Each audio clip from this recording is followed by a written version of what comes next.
তো আজকে 27 এপ্রিল 2024 আমাদের বার কাউন্সিল প্রিলিমিনারি অফলাইন ব্যাচের 54তম ক্লাস এবং এবং দেওয়ানি কার্যবিধির প্রথম ক্লাস, অর্থাৎ আমাদের the code of civil procedure 1908 এর প্রথম ক্লাস আজকে শুরু হতে যাচ্ছে। তো আমরা সবাই বই বের করেন। প্রথমে যেটা দেখেন আহ প্রাথমিক আলোচনা বা প্রিলিমিনারি ডিসকাশন। দেখেন, দেওয়ানি কার্যবিধি একটি পদ্ধতিগত আইন। পদ্ধতিগত আইন কেন, সেই চিরাচরিত প্রশ্ন যে কোনটি পদ্ধতিগত আইন এবং কোনটি আপনার তত্ত্বগত আইন। দেখেন, পদ্ধতিগত আইন কাকে বলে? পদ্ধতিগত আইন হচ্ছে যে আইনে মামলা করার বিভিন্ন পদ্ধতি সম্পর্কে বলছে, অর্থাৎ একটা মামলা কোথায় দায়ের করবে, কিভাবে বিচার হবে, তারপরে কয় দিনের মধ্যে বিচার হবে, এই পদ্ধতি সম্পর্কে যে আইনে বলছে এটা হলো আপনার পদ্ধতিগত আইন। সেই হিসাবে আমাদের ফৌজদারি কার্যবিধি, ফৌজদারি মামলার ক্ষেত্রে পদ্ধতিগত আইন, এবং দেওয়ানি কার্যবিধি, দেওয়ানি মামলার ক্ষেত্রে পদ্ধতিগত আইন। এখন পদ্ধতিগত আইন থাকলে তো হবে না। পদ্ধতিগত আইন তো পদ্ধতি বললেন, কিন্তু মামলা করতে হলে যে একটা মূল আইন লাগবে। ধরেন, পদ্ধতিগত আইন অনেকটা হচ্ছে আপনার বন্দুকের মতো। বন্দুকে সব ঠিকঠাক আছে, কিন্তু গুলি তো লাগবে। গুলি হচ্ছে আপনার তত্ত্বগত আইন বা সাবস্ট্যান্টিভ ল। তাহলে এই যে দেওয়ানি কার্যবিধি, ধরেন একটা বন্দুক, পদ্ধতিগত আইন ঠিক আছে, বাট এই বন্দুকে কোন গুলি লাগবে সেটা হলো সুনির্দিষ্ট প্রতিকার আইন। সুনির্দিষ্ট প্রতিকার আইনে একটা তত্ত্বগত আইন, কারণ ওই আইনে বিভিন্ন প্রতিকার সম্পর্কে আলোচনা করছে। যেটা উদাহরণস্বরূপ আমি বলি যে ধরেন দখল পুনরুদ্ধারের মামলা, চুক্তি প্রবলের মামলা, দলিল বাতিলের মামলা, দলিল সংশোধনের মামলা, নিষেধাজ্ঞার মামলা, এই মামলাগুলোর কথা সুনির্দিষ্ট প্রতিকার আইনে বলা আছে। কিন্তু এই মামলাগুলো কোথায় দায়ের করবে, কিভাবে দায়ের করবে, সেটা সুনির্দিষ্ট প্রতিকার আইনে নাই। এই পদ্ধতিগুলো বলা আছে দেওয়ানি কার্যবিধিতে। এজন্য যে আইনে শুধু প্রতিকার বা শাস্তি সম্পর্কে আলোচনা করছে, কিন্তু ওই প্রতিকার বা শাস্তি কিভাবে বাস্তবায়ন করতে হবে, পেতে হবে, সেই সম্পর্কে বিস্তারিত আলোচনা করে নাই, সেই প্রতিকার বা শাস্তি রিলেটেড আইনগুলোরে বলে আপনার তত্ত্বগত আইন। এই যে আমরা দণ্ডবিধি গতকাল শেষ করলাম, দণ্ডবিধি একটা তত্ত্বগত আইন, কারণ দণ্ডবিধিতে মানহানির সংজ্ঞা দিছে, দণ্ডবিধিতে যে ভয় দেখানোর সংজ্ঞা দিছে, কিন্তু দণ্ডবিধির কোথাও আমরা পড়ি নাই যে মানহানির মামলা কোথায় করব, এই ভয় দেখানোর মামলা কোথায় করব, ইফটিজিং এর মামলা কোথায় করবো, এগুলা কিন্তু দণ্ডবিধিতে নাই। তো দণ্ডবিধি হচ্ছে একটা আপনার সাবস্ট্যান্টিভ ল বা তত্ত্বগত আইন। আর আমাদের প্রসিডিউরাল ল আছে কি, ফৌজদারি কার্যবিধি। ঠিক একই ভাবে দেওয়ানি মামলার ক্ষেত্রে তত্ত্বগত আইন হচ্ছে আপনার সুনির্দিষ্ট প্রতিকার আইন। আর পদ্ধতিগত আইন কোনটা? পদ্ধতিগত আইন হচ্ছে আপনার দেওয়ানি কার্যবিধি। বুঝতে পারছেন? আচ্ছা, ধন্যবাদ। তো এবার আমরা একটু পড়ি। দেখেন, এই যে দেখেন, ও আর একটু বলে নিই, সেটা হচ্ছে যারা এটাও বুঝেন না তারপরেও সংক্ষেপে বলি, সেটা হচ্ছে যে আমাদের যে আইনের যে বিষয়বস্তু, বার কাউন্সিলের মোট 7টা সাবজেক্ট আপনাদের পড়তে হয়। এই 7টা সাবজেক্টের মধ্যে 2টা হচ্ছে আপনার তত্ত্বগত আইন। এই গতকাল যেটা শেষ হলো দণ্ডবিধি, আর একটা হলো সুনির্দিষ্ট প্রতিকার আইন, আর বাকি যা আছে সব কি পদ্ধতিগত আইন। দেখেন, তাহলে প্রাথমিক আলোচনা, দেওয়ানি কার্যবিধি একটি পদ্ধতিগত আইন, একটু পড়ি। দেখেন, দেওয়ানি মকদ্দমার বিচার প্রক্রিয়া, আন্ডারলাইন করেন, বিচার প্রক্রিয়া ও পদ্ধতিগত আইন হলো দেওয়ানি কার্যবিধি। এই আইনে দেওয়ানি মকদ্দমা নিষ্পত্তি করার ক্ষেত্রে কোর্ট সমূহ, আন্ডারলাইন করেন, কোন পদ্ধতি অনুসরণ করবে, মকদ্দমার পক্ষ সমূহ, আন্ডারলাইন করেন, কিভাবে মকদ্দমা দায়ের করবে, মকদ্দমার আর্জি বা লিখিত জবাব দাখিল করবে, সমন জারি, পক্ষসমূহের শুনানির সময় উপস্থিতি, মকদ্দমার শুনানি, রায় ঘোষণা, ডিক্রি জারি, বলবৎকরণ, আপিল ইত্যাদি আলোচনা করা হয়েছে। তাই এটি একটি কি আইন? পদ্ধতিগত আইন। এখন আমরা চলে আসি, দেখেন দেওয়ানি কার্যবিধির ইতিহাস। যে প্রতিটা আইনের একটা ইতিহাস আছে, দেওয়ানি কার্যবিধির ইতিহাসটা আমরা দেখি। সর্বপ্রথম আন্ডারলাইন করেন 1859 সালে সিভিল কোড সংক্রান্ত আইন বিধিবদ্ধ করা হয়। যদি আপনাকে প্রশ্ন করে, যে সর্বপ্রথম কত সালে দেওয়ানি রিলেটেড আইন পাস করা হয়, 1859 সালে। বর্তমানে দেওয়ানি কার্যবিধি, আন্ডারলাইন করবেন, 1908 সালে প্রণয়ন করা হয়। প্রণয়নের শব্দ গোল দিয়ে লেখেন পাস, প্রণয়নের আর এক বাংলা কি, পাস করা হয়। তাহলে যদি আপনাকে বলে আমরা যে বর্তমানে যে দেওয়ানি কার্যবিধি পড়ব, এটা প্রণয়ন করা হয় কত সালে? 1908 সালে। এবং আন্ডারলাইন করবেন 1909 সালের 1 জানুয়ারি থেকে কার্যকর করা হয়। তাহলে একটা জিনিস বুঝেন, যদি আপনাকে বলে যে দেওয়ানি সংক্রান্ত আইন সর্বপ্রথম পাশ করা হয় কত সালে? 1859 সালে। বর্তমানে আমরা যে দেওয়ানি কার্যবিধি পড়বো এটা কত সালে? 1908 সালে। এটা পাশ হয় কত সালে? 1909 সালে 1 জানুয়ারি। হ্যাঁ, পাশ হয়তো 1908 সালে, আর কার্যকর হয় 1909 সালের 1 জানুয়ারি। জি। আচ্ছা, এবার আমরা দেখেন সর্বশেষ সংশোধন, মানে আমাদের যে বর্তমানে যে আইনটা পড়বো এই আইনটা 1908 সালে পাশ হয়েছে, বাট কার্যকর হয়েছে 1909 সালের 1 জানুয়ারি। বাট এটা সময়ের পরিক্রমায়, মানে আমাদের দৈনন্দিন জীবনের প্রয়োজনের ভিত্তিতে রাষ্ট্র বিভিন্ন সময় এই আইনটাকে কি করছে? সংশোধন করছে। তবে দেখেন, দেওয়ানি কার্যবিধি সর্বশেষ সংশোধন করা হয়, আন্ডারলাইন করবেন, 2017 সালের 25 জানুয়ারি। এই সংশোধনের মাধ্যমে দেওয়ানি কার্যবিধির আন্ডারলাইন করেন 89 ক ধারায় সংশোধন করা হয়। সো আপনাকে প্রশ্ন করবে যে দেওয়ানি কার্যবিধি সর্বশেষ সংশোধন হয় কত সালে? 2017 সালে। কোন ধারাটা সংশোধন করা হয়? 89 ক। 89 ক। তারপরে আন্ডারলাইন করেন দ্য লিগাল এইড অ্যাক্ট 2000 এর অধীন, আন্ডারলাইন করেন, নিযুক্ত আইন কর্মকর্তাকে লিগাল এইড অফিসার কর্মকর্তাকে লিগাল এইড অফিসার বা মধ্যস্থকারী বা মেডিয়েটর হিসেবে নিযুক্ত করা হয়, ইন্টারেস্টারদের। ওখানে বিধান করা হচ্ছে যে যখন 2017 সালে সংশোধন করলো, মধ্যস্থতাকারী হিসেবে একজন লিগাল এইড কর্মকর্তাকে নিয়োগের বিধান করা হয়। মধ্যস্থতাকারী হিসেবে কাকে নিয়োগের বিধান করা হয়? Legal aid. এই সংশোধনীটাই আনা হয় 2017 সালের 25 জানুয়ারি। তাহলে এখান থেকে কিভাবে প্রশ্ন আসতে পারে যে দেওয়ানি কার্যবিধি সর্বশেষ সংশোধন করে কত সালে? 2017 সালে 25 জানুয়ারি। কোন ধারা সংশোধন করে? 89 ক। তারপরে এইভাবে আসতে পারে যে লিগাল এইড কর্মকর্তাকে মধ্যস্থতাকারী হিসেবে নিয়োগের বিধান করা হয় দেওয়ানি কার্যবিধি করতে কত সালে? 2017 সালে। বা বলতে পারে যে লিগাল এইড কর্মকর্তাকে মধ্যস্থতাকারী হিসেবে নিয়োগ করা হয় কত ধারায়? 89 ক। বুঝতে পারছেন প্রশ্ন কিভাবে আসতে পারে? জি। এখন সবার উপরে ডান সাইডে চলে আসি, দেখেন তথ্যচিত্র।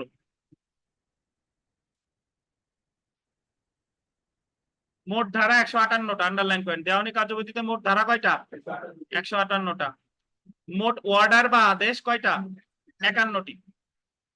এখন দেওয়ানি কার্যবিধিতে মোট ধারার কথা যদি বলেন, ধারা আছে কয়টা? 158টা। আর অর্ডার আছে কয়টা? 51টা। এখন এইটার আপনার অনেকের মনের মধ্যে আবার প্রশ্ন যে আমরা এতদিন ফৌজদারি পড়লাম, আমরা দণ্ডবিধি পড়লাম, ওই জায়গায় অর্ডার টর্ডার কিছু ছিল না, এই জায়গায় আবার অর্ডার কেন? এখন অর্ডার আর আদেশে, মানে অর্ডার বা আদেশ এবং ধারার মধ্যে অ্যাকচুয়ালি পার্থক্য কি সেটা একটু ব্যাখ্যা করি। ধরেন 158টা ধারা আছে, এই 158টায় ধারা মনে করবেন যে আমি উদাহরণস্বরূপ এইভাবে বলি যে আমাদের দেওয়ানি কার্যবিধির 158টা ধারার মধ্যে 26 ধারায় আছে। 26 ধারায় বলছে যে একটা দেওয়ানি মামলা শুরু হবে আরজি দাখিলের মাধ্যমে। কিসের মাধ্যমে? আরজি দাখিলের মাধ্যমে। এইটুকু বলে খালাস, ওই জায়গায় আর বিস্তারিত কোনো কথা বলে নাই। কিন্তু একটা আরজি কি কি বিষয় উল্লেখ করতে হবে, কার কাছে আরজি দিতে হবে, আরজি কিভাবে খারিজ হইতে পারে, কিভাবে প্রত্যাখ্যান হইতে পারে, এই কথাগুলো ধারায় বলা নাই। তাহলে ধারায় যে কথাটা সংক্ষেপে বলছে সেই কথাটারে বিস্তারিত ব্যাখ্যা করছিল আদেশে। আরজির এই বিষয়বস্তু বিস্তারিত ওই 26 ধারার বিষয়বস্তু ব্যাখ্যা করছে 4 আর 27-এ। 4 আর 27-এ। তাহলে সংক্ষেপে বলা যায় ধারায় যে কথা বলছে সেই কথাটারে বিস্তারিত ভাবে ব্যাখ্যা করছে কোথায়? কততে বলেন তো? আদেশে। বুঝতে পারছেন ধারার আদেশের পার্থক্য? দেখেন, দেওয়ানি কার্যবিধি সর্বপ্রথম বিধিবদ্ধ করা হয় 1859 সালে। কত সালে? 1859 সালে। দেওয়ানি কার্যবিধি 1908 সালের গোল দিবেন 5 নং আইন। কত নং আইন?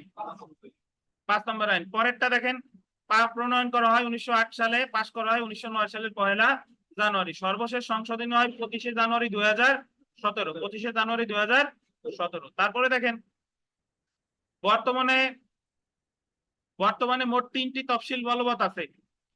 তফসিল বলে শিডিউল, 3টা তফসিল কি আছে? বলবৎ আছে। ব্র্যাকেটে লেখেন মোট তফসিল 5টা। মোট তফসিল কয়টা? 5টা। কিন্তু বলবৎ আছে কয়টা? 3টা।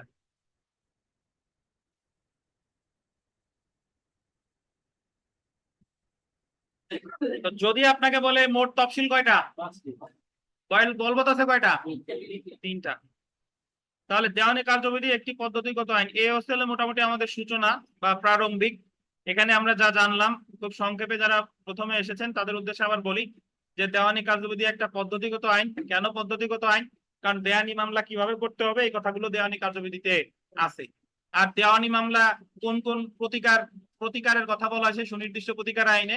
সো সুনির্দিষ্ট প্রতিকার হচ্ছে আপনার তথ্যগত আইন, আর দেওয়ানি কার্যবিধি হচ্ছে আপনার পদ্ধতিগত আইন। গেল। এরপরে সর্বপ্রথম দেওয়ানি কার্যবিধি রিলেটেড আইন পাস হয় 1859 সালে। আমাদের বর্তমানে যে দেওয়ানি কার্যবিধি এটা পাস হয় 1908 সালে, এটা কার্যকর হয় 1909 সালের 1 জানুয়ারি। এই আইনটা সর্বশেষ সংশোধন করা হয় 2017 সালের 25 জানুয়ারি, এবং সেখানে 89 ক দ্বারা সংশোধন করে লিগাল এইড কর্মকর্তাকে আপনার মধ্যস্থতাকারী হিসেবে নিয়োগের বিধান করা হয়। আচ্ছা, তারপরে আমরা এই পাশে তথ্যচিত্রতে এসে জানলাম দেওয়ানি কার্যবিধিতে মোট ধারা আছে 158টা, আদেশ আছে কয়টা? 51টা। ধারা আর আদেশের মধ্যে পার্থক্য, ধারায় যে কথাগুলো বলছে সেগুলো বিস্তারিতভাবে ব্যাখ্যা করছে কিসে? আদেশে। আচ্ছা, আর আপনার দেওয়ানি কার্যবিধি 1908 সালের কত নম্বর আইন? 5 নম্বর আইন। মোট তফসিল আছে 5টা, বলবৎ আছে কয়টা? 3টা। এইটুক জানলেই হবে।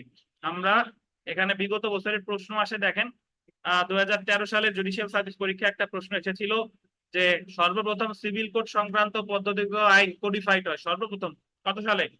1859 সালে। তারপরে দেখেন দেওয়ানি কার্যবিধি 1908 সালের কার্যকর হয় কত সালতে? 1908 কার্যকর হয় কত সালতে? 1909 সালের 1 জানুয়ারি।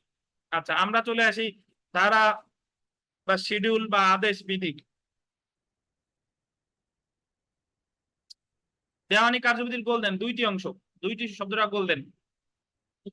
প্রথম অংশে আসছে ধারা, ধারা আছে কয়টা? দ্বিতীয় অংশে গোল দিবেন তফসিল উল্লেখ করা হয়েছে, তফসিল বা শিডিউল। আচ্ছা, দেখেন প্রথম অংশ ধারা আছে কয়টা? আন্ডারলাইন করেন, 158টা। দ্বিতীয় অংশে দেখেন তফসিল, মোট 3টি তফসিল বলবৎ আছে, বাট মোট তফসিল কয়টা? 5টা। এই পাশে চলে আসি, দেখেন আমরা নিচে তফসিল সমূহ দেখি। শিডিউল, প্রথম তফসিল আদেশ ও বিধি সমূহ।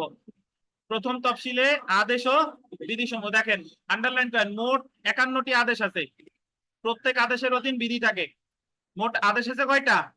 পাশে লেখেন বলবৎ আদেশ 50টা, বলবৎ আছে 50টা। বলবৎ আছে কয়টা?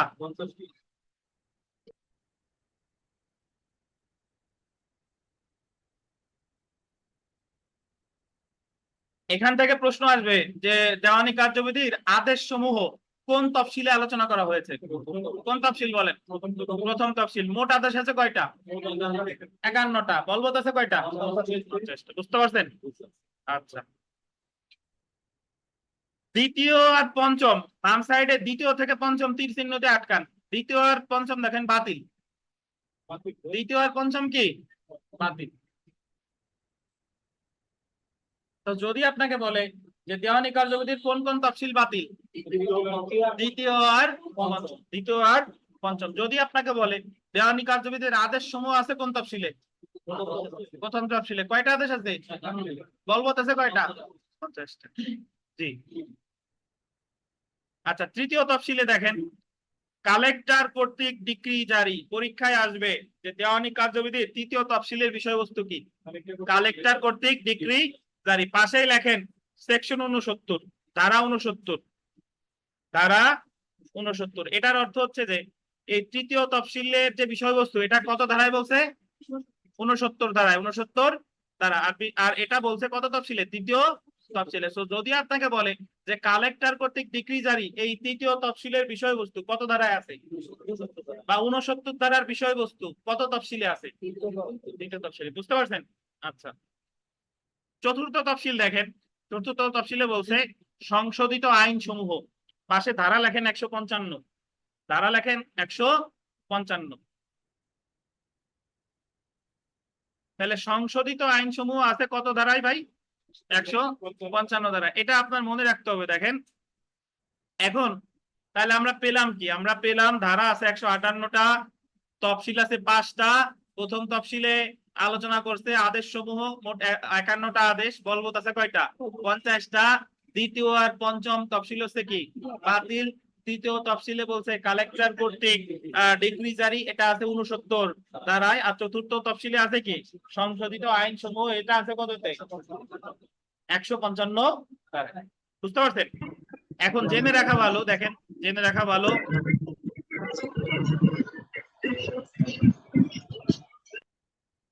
জেনে রাখা ভালো। দেখেন, ধারা এবং বিধির মধ্যে কোনো অসামঞ্জস্যতা দেখা দিলে ধারা বহাল থাকবে। ধারা এবং বিধির মধ্যে আমি আপনাদের একটু আগে কি বললাম, যে ধারায় যে বিষয়সমূহ বলছে সেই বিষয়সমূহ বিস্তারিতভাবে ব্যাখ্যা করছে কোথায়? আদেশে।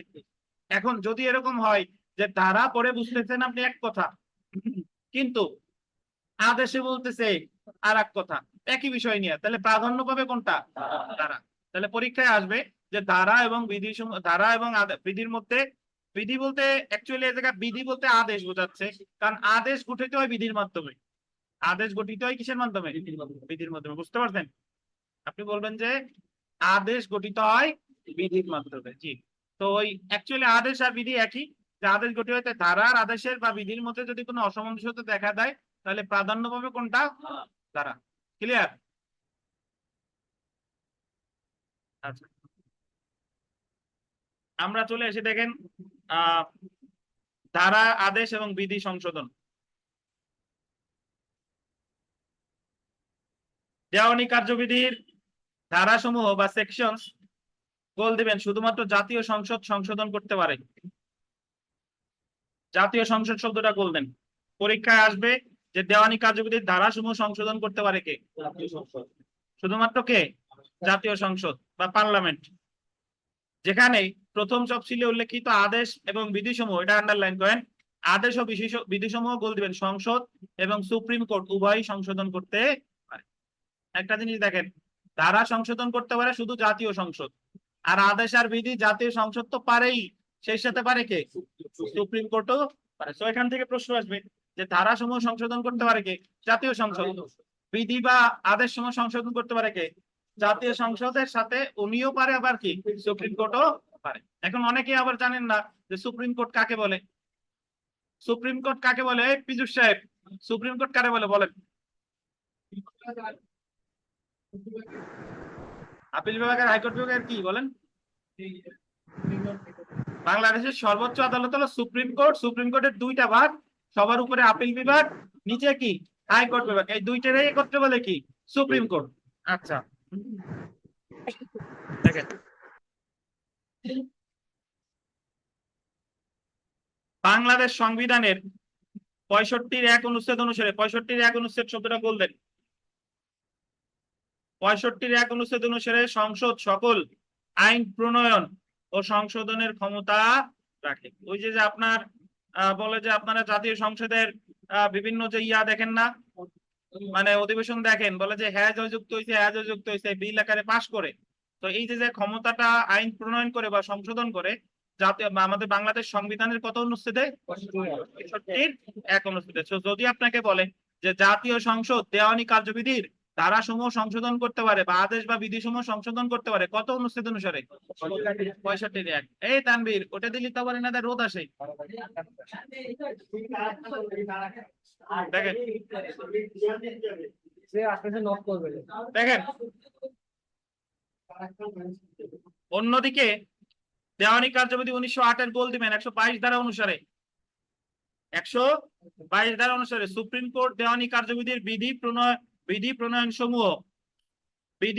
সহ বিধি সমূহ আন্ডারলাইন করেন বাতিল, পরিবর্তন বা সংযোজন করতে পারে। অর্থাৎ জাতীয় সংসদ যে ক্ষমতাটা প্রয়োগ করতেছে 65-1 অনুচ্ছেদে, সুপ্রিম কোর্ট সেটা করতেছে কততে? দেওয়ানি কার্যবিধির 122 ধারা। 122 ধারা উনি কি কি পারে দেখেন, নতুন ধারা মানে নতুন বিধি প্রণয়ন করতে পারে, নতুন কি বিধি, নট ধারা, সরি, বিধি প্রণয়ন করতে পারে, বিধি বাতিলও করতে পারে, পরিবর্তনও করতে পারে, সংযোজনও কি করতে পারে। তো যদি আপনাকে বলে যে দেওয়ানি কার্যবিধির কত ধারায় সুপ্রিম কোর্ট বিধি প্রণয়ন করতে পারে, কত ধারায়? সুপ্রিম কোর্ট 122 ধারায় কি কি পারে? প্রণয়ন করতে পারে, বাতিল করতে পারে, পরিবর্তন করতে পারে, সংযোজন করতে পারে। আচ্ছা, তারপরের লাইনটা দেখেন, 122 ধারায় সুপ্রিম কোর্টকে দেওয়ানি কার্যবিধির বিধি প্রণয়ন ও সংশোধন করার ক্ষমতা দেওয়া হলেও সংবিধানে জাতীয় সংসদকে আইন প্রণয়ন ও সংশোধন করার যে ক্ষমতা দেওয়া হয়েছে সেটা খর্ব করা হয়নি। অর্থাৎ সুপ্রিম কোর্টও পারে, জাতীয় সংসদও পারে, কারণ সংবিধান হলো সর্বোচ্চ আইন। জাতীয় সংসদ যে দেওয়ানি কার্যবিধির অধীন আদেশ ও বিধিসমূহ সংশোধন করতে পারে তার বড় প্রমাণ আন্ডারলাইন করেন 2012 সালে দেওয়ানি কার্যবিধির সংশোধন। 2012 সালে জাতীয় সংসদ একবার দেওয়ানি কার্যবিধি সংশোধন করেছে। সেখানে দেখেন code of civil procedure amendment act 2012 এর মাধ্যমে, আন্ডারলাইন করবেন, জাতীয় সংসদ দেওয়ানি কার্যবিধির আদেশ 5-এর 1-1 বিধি 9 বিধি 9 ক বিধি প্রতিস্থাপন করে। মানে 2012 সালে বাংলাদেশের জাতীয় সংসদ একবার এটা সংশোধন করেছিল। 2012-তেই করে না, আবার 2017-তেও করেছিল। 2017-তে করছে না? 17-তে কত ধারা? 89 ক। দেখেন আবার আদেশ 8-এর 1-1 বিধি সংশোধন করে লিখিত জবাব দাখিলের মেয়াদ সমন জারি হতে 30 কার্য দিবস নির্ধারণ করে। আচ্ছা, এরপরে একেবারে এই পাশে চলে আসেন, লাস্টের লাইনে চলে আসেন। দেখেন দেওয়ানি কার্যবিধি, এই যে দেখেন বোল্ডে লেখা, বোল্ড হরফে লেখা দেওয়ানি, পরের লাইন পরের পাতায়, দেওয়ানি কার্যবিধি 1908-এর প্রথম তফসিলে উল্লেখিত আদেশ ও বিধিসমূহ, আন্ডারলাইন করবেন, সুপ্রিম কোর্ট সংশোধন করতে পারলেও বাংলাদেশ সুপ্রিম কোর্ট কখনোই এই ক্ষমতা প্রয়োগ করে নেই। 3টে স্টার দেন। যদিও সুপ্রিম কোর্ট 122 ধারায় পারে, বাট এই পর্যন্ত কখনোই সুপ্রিম কোর্ট এই ক্ষমতাটা কি প্রয়োগ করে নাই। তাহলে আমরা এই যে এতটুকু বললাম, এটা সারমর্ম বলি। কি প্রশ্ন আসতে পারে? প্রশ্ন আসবে যে ধারাসমূহ সংশোধন করতে পারে কে? জাতীয় সংসদ। আদেশ বা বিধিসমূহ সংশোধন করতে পারে কে? সুপ্রিম কোর্ট অথবা জাতীয় সংসদ। জাতীয় সংসদ সংশোধন করতে পারে জাতীয় বাংলাদেশ সংবিধানের কত অনুচ্ছেদে? 65-এর 1। সুপ্রিম কোর্ট পারে কততে? 122 ধারায়। সুপ্রিম কোর্ট পারলেও এই পর্যন্ত কয়বার করছে? একবারও করে না। এইগুলাই। জি,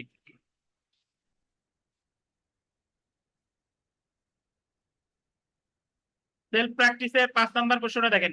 সেলফ প্র্যাকটিসের 5, দেওয়ানি কার্যবিধিতে মোট কতটি তফসিল আছে? এ জায়গায় উত্তর লিখছে 3টি, অ্যাকচুয়ালি উত্তর হবে 5টা।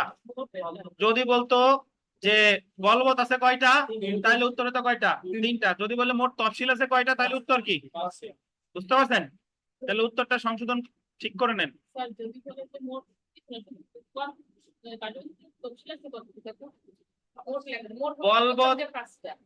বলবৎ শব্দ না থাকলেই 5টা দাগাবেন।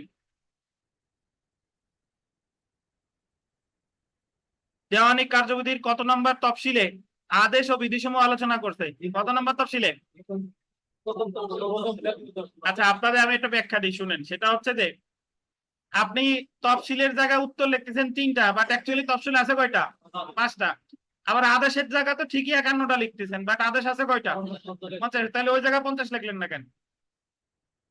158টা ধারার ভিতর তো অনেক ধারা বাতিল হয়েছে, তাহলে ওইগুলো বাদ দিয়ে গোনেন না কেন? বুঝেন কিনা? তাহলে যদি আপনাকে বলে মোট কয়টা, এতটা, আর বলবতের কথা আসলে যে করে বলবত আছে সেই কয়টা। কথা শেষ। 6 নাম্বার দেখেন, দেওয়ানি কার্যবিধির কত নম্বর তফসিলে আদেশ বা বিধিসমূহ আলোচনা করছে? এটা এটা খুবই গুরুত্বপূর্ণ। কত তফসিলে? প্রথম তফসিলে। 8 নাম্বার প্রশ্নটা দেখেন। 8 নাম্বার, যে দেওয়ানি কার্যবিধির ধারাসমূহ সংশোধন করতে পারে কে? ধারাসমূহ পারে কে? এখন ধারাসমূহ হাইকোর্ট বলেন কেন? পার্লামেন্ট। পার্লামেন্ট। আর 9 নাম্বারও গুরুত্বপূর্ণ, দেখেন আদেশ বা বিধিসমূহ সংশোধন করতে পারে কে? পার্লামেন্টও পারে, সুপ্রিম কোর্টও পারে। মাসুদ আবার হাই হাই উঠছেন। দেখেন 10 নম্বর দেখেন, দেওয়ানি কার্যবিধির সর্বশেষ সংশোধন হয় কত সালে? 25শে জানুয়ারি 2017। তারপরে দেখেন 11 নম্বর গুরুত্বপূর্ণ, code of civil procedure amendment act 2017 দ্বারা দেওয়ানি কার্যবিধির কোন ধারাতে সংশোধন করা হয়? 89 ক। ধন্যবাদ। আমরা চলে আসি সুপ্রিম কোর্টের বিধি প্রণয়ন ক্ষমতা 122 থেকে 123, আন্ডারলাইন করেন। সুপ্রিম কোর্টের বিধি প্রণয়ন ক্ষমতা 100 ধারা 122 থেকে কত? 123। একটু আগে বললাম না যে সুপ্রিম কোর্ট বিধি প্রণয়ন করতে পারে? কততে? 122। দেখেন তার মধ্যে দেখেন 2-18, 2 সাবসেকশন 18-তে রুলের সংজ্ঞা দিছে। রুল কি? রুল মানে হচ্ছে বিধি। আমাদের প্রতিটা আইনের একটা ইন্টারপ্রিটেশন ক্লোজ থাকে, দ্যাট মিন্স সংজ্ঞা দিয়েছে এমন একটা ধারা থাকে। আমাদের ফৌজদারি কার্যবিধিতে সকল সংজ্ঞা প্রদান করা হয়েছিল 4 ধারায়, দণ্ডবিধিতে সকল সংজ্ঞা প্রদান করা হয়েছিল 6 থেকে 53 ধারায়, 52 ক, 52 ক পর্যন্ত, 6 থেকে 52 ক। আর দেওয়ানি কার্যবিধিতে সকল সংজ্ঞা দেওয়া হয়েছে 2 ধারায়। কয় ধারায়? 2 ধারায়। তার মধ্যে 2-18 ধারায় বলতেছে যে বিধি বলতে প্রথম শিডিউলে বর্ণিত নিয়ম, ফর্ম, বা দেওয়ানি কার্যবিধির 122 ধারার অধীন প্রণীত নিয়ম। এই জায়গা বিধি আসলে কার বলে? বিধি শুনেন, আমরা বলছি না 51টা আদেশ, বলবৎ আছে কয়টা?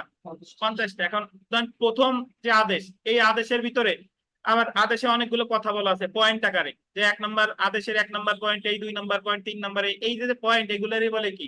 বিধি। তাহলে আদেশ কিসের সমন্বয়ে গঠিত হয়েছে? দ্বারা। আদেশ বিধির সমন্বয়ে গঠিত হয়েছে। আদেশ আদেশ দ্বারা সমন্বয়ে গঠিত হবে কেন?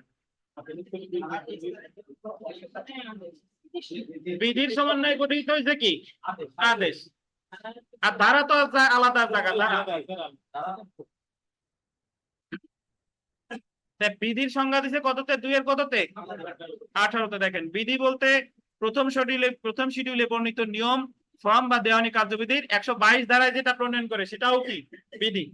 সুপ্রিম কোর্ট 122 ধারায় যেটা পরিবর্তন করতেছে, সংযোজন করতেছে, এটাও কি? বিধি। আচ্ছা, আমরা 122-এ চলে আসি। দেখেন, সুপ্রিম কোর্টের বিধি প্রণয়ন ক্ষমতা 122 ধারায় সুপ্রিম কোর্টকে গোল দিবেন 2টি ক্ষমতা দেওয়া হয়েছে। পরীক্ষায় আসবে যে 122 ধারায় সুপ্রিম কোর্টের কয়টা ক্ষমতা দিছে? 2টা। সুপ্রিম কোর্টের উভয় বিভাগের, আন্ডারলাইন করেন, হাইকোর্ট বিভাগ এবং আপিল বিভাগের পদ্ধতি সম্পর্কিত বিধি প্রণয়নের ক্ষমতা। 1 নম্বরে যে ক্ষমতাটা দিছে সেটা হচ্ছে, আমরা জানি বাংলাদেশ সুপ্রিম কোর্টের ভাগ কয়টা? একটা হলো হাইকোর্ট বিভাগ আর একটা কি? আপিল বিভাগ। বাংলাদেশ সুপ্রিম কোর্টের যে 2টা ভাগ, এই 2টা ভাগে আবার দেওয়ানি মামলা চলে। তো সুপ্রিম কোর্ট ইচ্ছা করলে এই 2টা, হাইকোর্ট বিভাগে কিভাবে দেওয়ানি মামলা হবে বা আপিল বিভাগে দেওয়ানি মামলা কিভাবে পরিচালনা হবে, এই রিলেটেড বিধি প্রণয়ন করতে পারে। 1 নাম্বার। আর 2 নাম্বার ক্ষমতাটা দেখেন, দেওয়ানি আদালতের পদ্ধতি সম্পর্কে বা প্রথম তফসিলের যে কোনো নিয়ম। প্রথম তফসিল মানে কোন আইনের প্রথম তফসিল? দেওয়ানি কার্যবিধির প্রথম তফসিলের যে কোনো নিয়ম, আন্ডারলাইন করেন, বাতিল, পরিবর্তন বা সংযোজন করার ক্ষমতা। তাহলে যদি আপনাকে বলে যে বাংলাদেশ মানে আপনার দেওয়ানি কার্যবিধির 122 ধারায় সুপ্রিম কোর্টের কয়টা ক্ষমতা দিছে? প্রথম ক্ষমতা, উনার যে 2টা ভাগ, একটা হলো আপিল বিভাগ আর একটা হলো হাইকোর্ট বিভাগের জন্য বিধি প্রণয়ন করতে পারে। 1 আর 2 নাম্বার কি? যে দেওয়ানি কার্যবিধির জন্য বিধি প্রণয়ন করতে পারে। দেওয়ানি কার্যবিধির ওই যে প্রথম তফসিলে যে বিধি আছে, এই বিধিগুলো প্রণয়ন করতে পারে। আচ্ছা, 123-এ চলে আসি। দেখেন, বিধি প্রণয়ন কমিটি গঠন, constitution of the rule committee.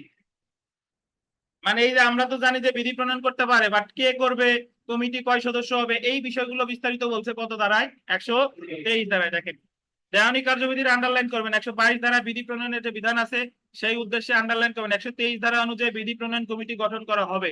তো যদি আপনাকে বলে যে বিধি প্রণয়ন কমিটি গঠন করা হয় কত কত ধারায়? 123 ধারায়। কমিটির গঠন দেখেন, সর্বমোট বল দিবেন 6 জন সদস্য নিয়ে। কয়জন?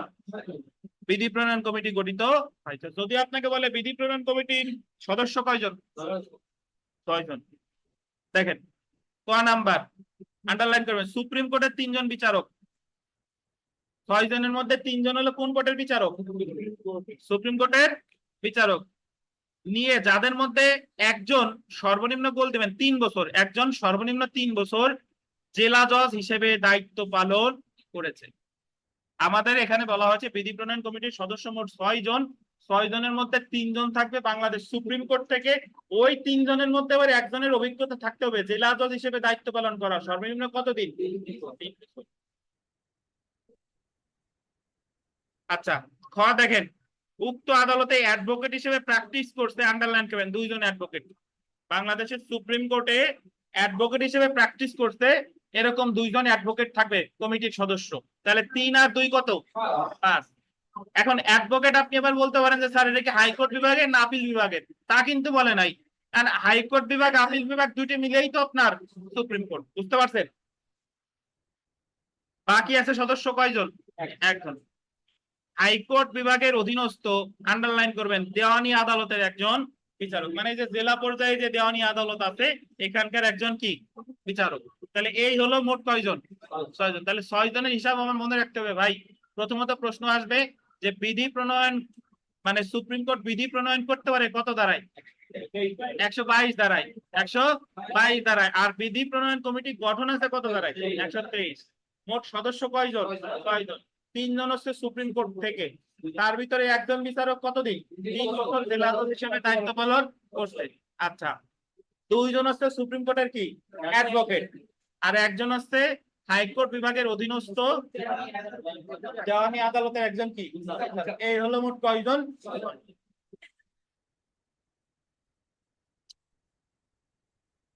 আমরা সদস্যদের নিয়োগ দেখি, দেখেন এখন এই সদস্যদের আসলে নিয়োগ দেবে কে, এই কমিটির সদস্যরা আন্ডারলাইন করবেন প্রধান বিচারপতি কর্তৃক নিয়োগ প্রাপ্ত হবে। অর্থাৎ এই যে 123 ধারায় যে কমিটি, এই কমিটির সদস্যদের নিয়োগ দিবে কে, প্রধান বিচারপতি, এবং তিনি উক্ত কমিটির আন্ডারলাইন করবেন সভাপতি মনোনীত করবে, সাধারণ সম্পাদকও কি দিবে, সাধারণ সম্পাদকও নিয়োগ দিবে। তাহলে যদি আপনাকে বলে যে সুপ্রিম কোর্টের যে বিধি প্রণয়ন কমিটি, এটা নিয়োগ মানে এটা গঠন করবে কে, প্রধান বিচারপতি, আর সভাপতি সাধারণ সম্পাদক এটাও নির্ধারণ করে দিবে কে, প্রধান বিচারপতি।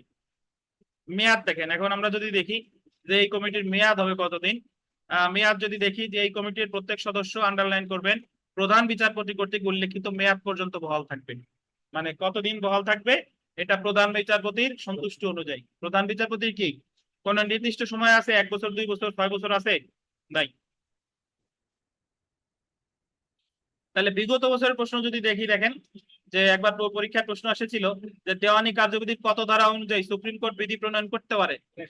যদি বিধি প্রণয়নের কথা আসে তাহলে 122, যদি বলে কমিটি গঠন তাহলে কত, 123। বুঝতে পারছেন? ঠিক। আর সেলফ প্র্যাকটিসে এখানে বেশ কয়েকটা প্রশ্ন আছে, এগুলো পারবেন। যেরকম 2 নাম্বার প্রশ্ন যদি দেখেন যে দেওয়ানি কার্যবিধির অধীন বিধি প্রণয়ন করতে পারে কে, কে পারে, সুপ্রিম কোর্ট। দেওয়ানি কার্যবিধির অধীন বলছে, দেওয়ানি কার্যবিধির অধীন। তারপরে 4 নাম্বার প্রশ্নটা দেখেন যে দেওয়ানি কার্যবিধি বিধি প্রণয়নের কমিটির সদস্য নিয়োগ দেয় কে, কে দেয়, প্রধান বিচারপতি। 6 নাম্বারটা দেখেন যে দেওয়ানি কার্যবিধির অধীন বিধি প্রণয়ন কমিটির প্রত্যেক সদস্যের পদের মেয়াদ কত, প্রধান বিচারপতি কর্তৃক উল্লেখিত মেয়াদ পর্যন্ত। 7 নাম্বারটা দেখেন বিধি প্রণয়ন কমিটিতে সুপ্রিম কোর্টের কতজন বিচারক থাকবে, সুপ্রিম কোর্টের 3 জন, তারপরে অ্যাডভোকেট সুপ্রিম কোর্টের কয়জন, 2 জন, আর দেওয়ানি আদালতের অধীনস্থ আদালত হাইকোর্টের অধীনস্থ দেওয়ানি আদালতের বিচারক 1 জন। সর্বোচ্চ মোট কয়জন, 6 জন। ধন্যবাদ। 122-23 ধারা কে বুঝেন নাই বলেন।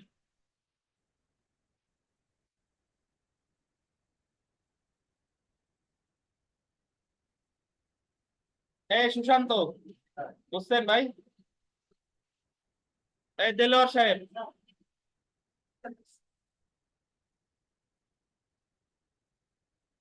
আমরা সংজ্ঞায় চলে আসি। দেখেন সংজ্ঞা, আমাদের দেওয়ানি কার্যবিধির সকল সংজ্ঞা দেওয়া হয়েছে কত ধারায়, ডেফিনেশন বা সংজ্ঞা দেওয়া হয়েছে 2 ধারায়, ডিক্রি বা আদেশ, ডিক্রি বা আদেশ। আমি একটু ডিক্রি বা আদেশ এই জিনিসটা কি একটু ব্যাখ্যা করি, তারপরে আমরা বইয়ের সাথে পড়বো, সমস্যা নাই।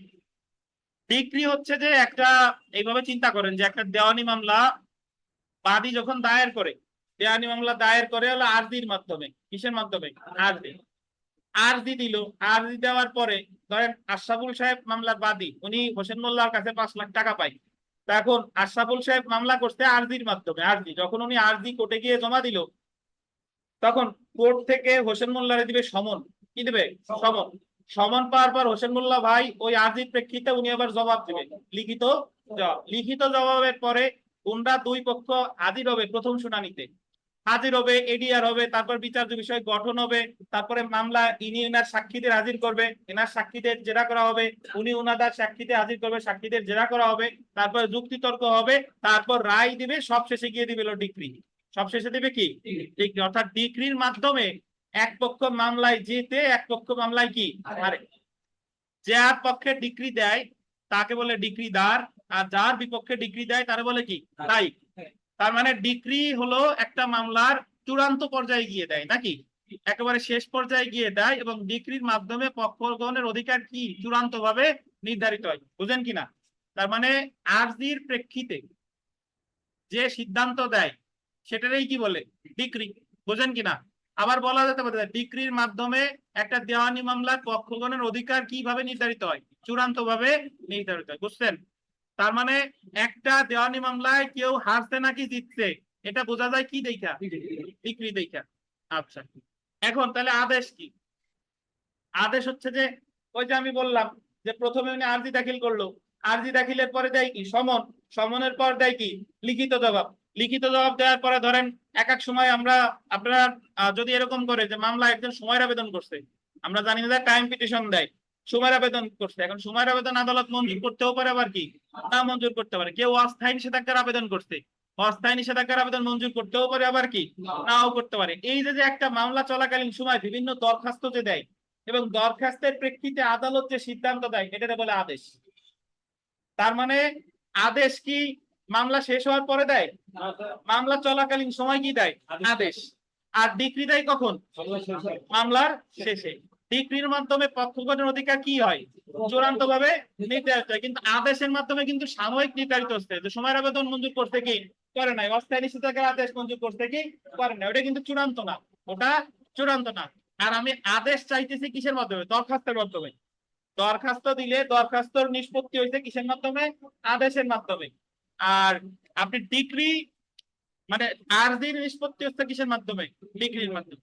আরজি নিষ্পত্তি হচ্ছে ডিক্রির মাধ্যমে। তাইলে আপনি প্রাথমিকভাবে যতটা বুঝলাম সেটা হচ্ছে যে দেওয়ানি মামলার পক্ষগণের চূড়ান্ত সিদ্ধান্ত, পক্ষগণের অধিকার চূড়ান্ত ভাবে নির্ধারিত হয় আদেশের মাধ্যমে না ডিক্রির মাধ্যমে? আর একটা দেওয়ানি মামলা চলমান মানে চলমান থাকাকালে একটা আদালত অনেক সিদ্ধান্ত দেয়, এই সিদ্ধান্তগুলোর কি বলে? আদেশ বলে। বুঝতে পারছেন? আচ্ছা, এখন তাহলে রায় কি? রায় রায় হচ্ছে যে কেন এই ডিক্রিটা দিল। দেখবেন রায় কয়েকশো পেজও হয়, যে বলা যে মামলায় অমুক অমুকের বিরুদ্ধে এই মামলা দায়ের করে, অর্থের মামলা দায়ের করে, অর্থের মামলা দায়ের করার পর অমুক তারিখে আইসা হোসেন মোল্লা এই জমা দেয়, এই লিখিত জবাব দেয়। তারপরে বাদী পক্ষের সাক্ষী ছিল এত এত এত, বিবাদী পক্ষের সাক্ষী ছিল এত এত এত, তারা বিভিন্ন মামলায় এই কথা বলে, তারপর সব কিছু বিবেচনা করে তাই আলোচনা পরিশেষে বলা যায় যে তাহলে এই মামলায় আসলেই আশরাফুল সাহেব হোসেনের কাছে 5 লাখ টাকা পাবে, এই মর্মে রায়। অর্থাৎ একটা ডিগ্রি কেন দেওয়া হলো এই যে বিস্তারিত যে বর্ণনা, এটারে বলে কি? রায়। বুঝছেন কিনা? অথবা একটা আদেশ কেন দেওয়া হলো এই যে বিস্তারিত বর্ণনা, এটারই কি বলে? রায়। আচ্ছা, অর্থাৎ ডিগ্রি কেন দেওয়া হলো বা ডিগ্রির ভিত্তি সমূহ যে বর্ণনা, তারাই বলতেছে কি? রায়। আপনারা আমি অনেক সময় যে ক্রিকেট ফুটবল খেলা দিয়ে বুঝাই, এইভাবে চিন্তা করেন। ধরেন এই যে আইপিএল চলতেছে, রিসেন্টলি আমাদের খেলা চলতেছে, ধরেন এক খেলা শেষে এক পক্ষ জেতে এক পক্ষ হারে না, ধরেন 20-20-40 ওভার খেলা শেষ, একজন জিতছে আর একজন কি আছে। এই যে যে একজন খেলা শেষ হওয়ার পরে আমি যে জানলাম যে কলকাতা নাইট রাইডার্স হারছে, পাঞ্জাব জিতছে, এটা হচ্ছে কি? ডিগ্রি। বুঝতে পারছেন? আর ম্যাচ চলাকালীন সময়ে এলবিডব্লিউর আবেদন করতে, রান আউট দিছে, বা ওই যে মাঝে 5 মিনিট বিরতি দেয়, কেউ ব্যথা পেলে কত সময় দেয়, এই যে যে আম্পায়ার বিভিন্ন যে সিদ্ধান্ত গুলো দেয়, এগুলো হচ্ছে কি? আদেশ। বুঝতে পারছেন? তাহলে এখন রায় কোনটা?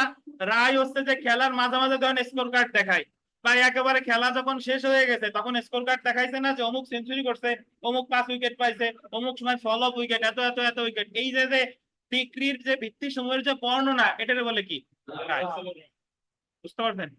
সো সহজ কথা বললে যে ডিক্রির মাধ্যমে একটা দেওয়ানি মামলার পক্ষগণের অধিকার চূড়ান্ত ভাবে কি নির্ধারিত হয়, আদেশের মাধ্যমে কিন্তু চূড়ান্ত ভাবে নির্ধারিত হয় না। মামলা চলাকালীন সময় অসংখ্য আদেশ দেওয়া হয়, কিন্তু একটা মামলা ডিক্রিতে হয় কয়টা?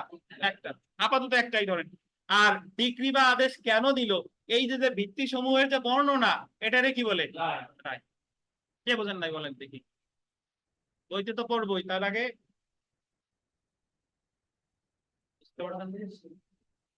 এই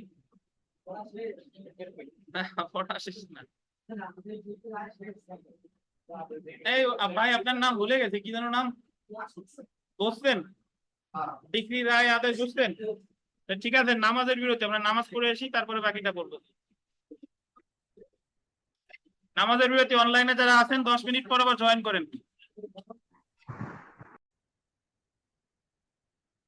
দেখেন আমরা পড়া শুরু করি যে সংজ্ঞা সমূহ, ডেফিনেশন, ডিক্রি এবং আদেশ, ধারা 2-2 এবং ধারা 2-14। 2-2 আপনার সংজ্ঞা প্রদান করা হয়েছে ডিক্রির, আর 2-14 সংজ্ঞা প্রদান করা হয়েছে কিসের?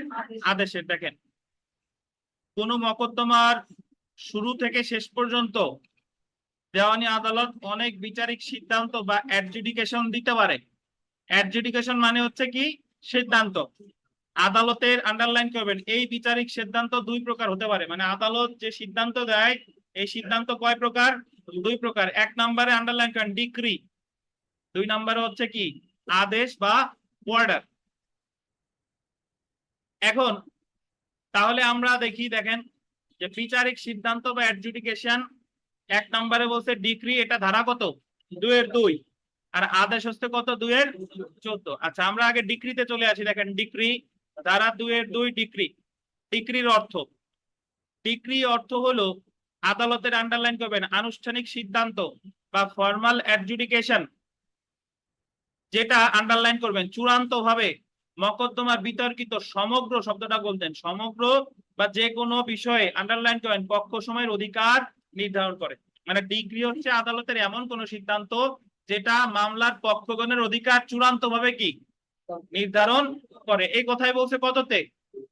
2-2, 2-2। আচ্ছা তাহলে আমরা ডিগ্রির উপাদান বা শর্ত সমূহ যদি দেখি, দেখেন এক নম্বরে বলছে, দেখেন যে অবশ্যই একটি বিচারিক সিদ্ধান্ত থাকতে হবে। There must have been an adjudication. বিচারিক সিদ্ধান্তটা দেয় কি আদালত, এমন বিচারিক সিদ্ধান্তের আনুষ্ঠানিক অভিব্যক্তি থাকতে হবে। 3 নম্বর দেখেন এমন আনুষ্ঠানিক সিদ্ধান্ত অবশ্যই আন্ডারলাইন করেন কোন মকদ্দমায় প্রদত্ত হতে হবে। অবশ্যই কি কিসে দিতে হবে? কোন মামলায়। এমন এমন সিদ্ধান্ত মকদ্দমার আন্ডারলাইন করেন বিরোধী সকল বা কোনো একটি বিষয়ে পক্ষগণের অধিকার নির্ধারণ করবে। মানে ডিগ্রির মাধ্যমে সকল অধিকারও নির্ধারণ করতে পারে অথবা কোনো একটা অধিকারও নির্ধারণ করতে পারে। এমন সিদ্ধান্ত অবশ্যই গোল দিবেন চূড়ান্ত প্রকৃতির হতে হবে। কি প্রকৃতির হবে? চূড়ান্ত। উদাহরণ দেখেন,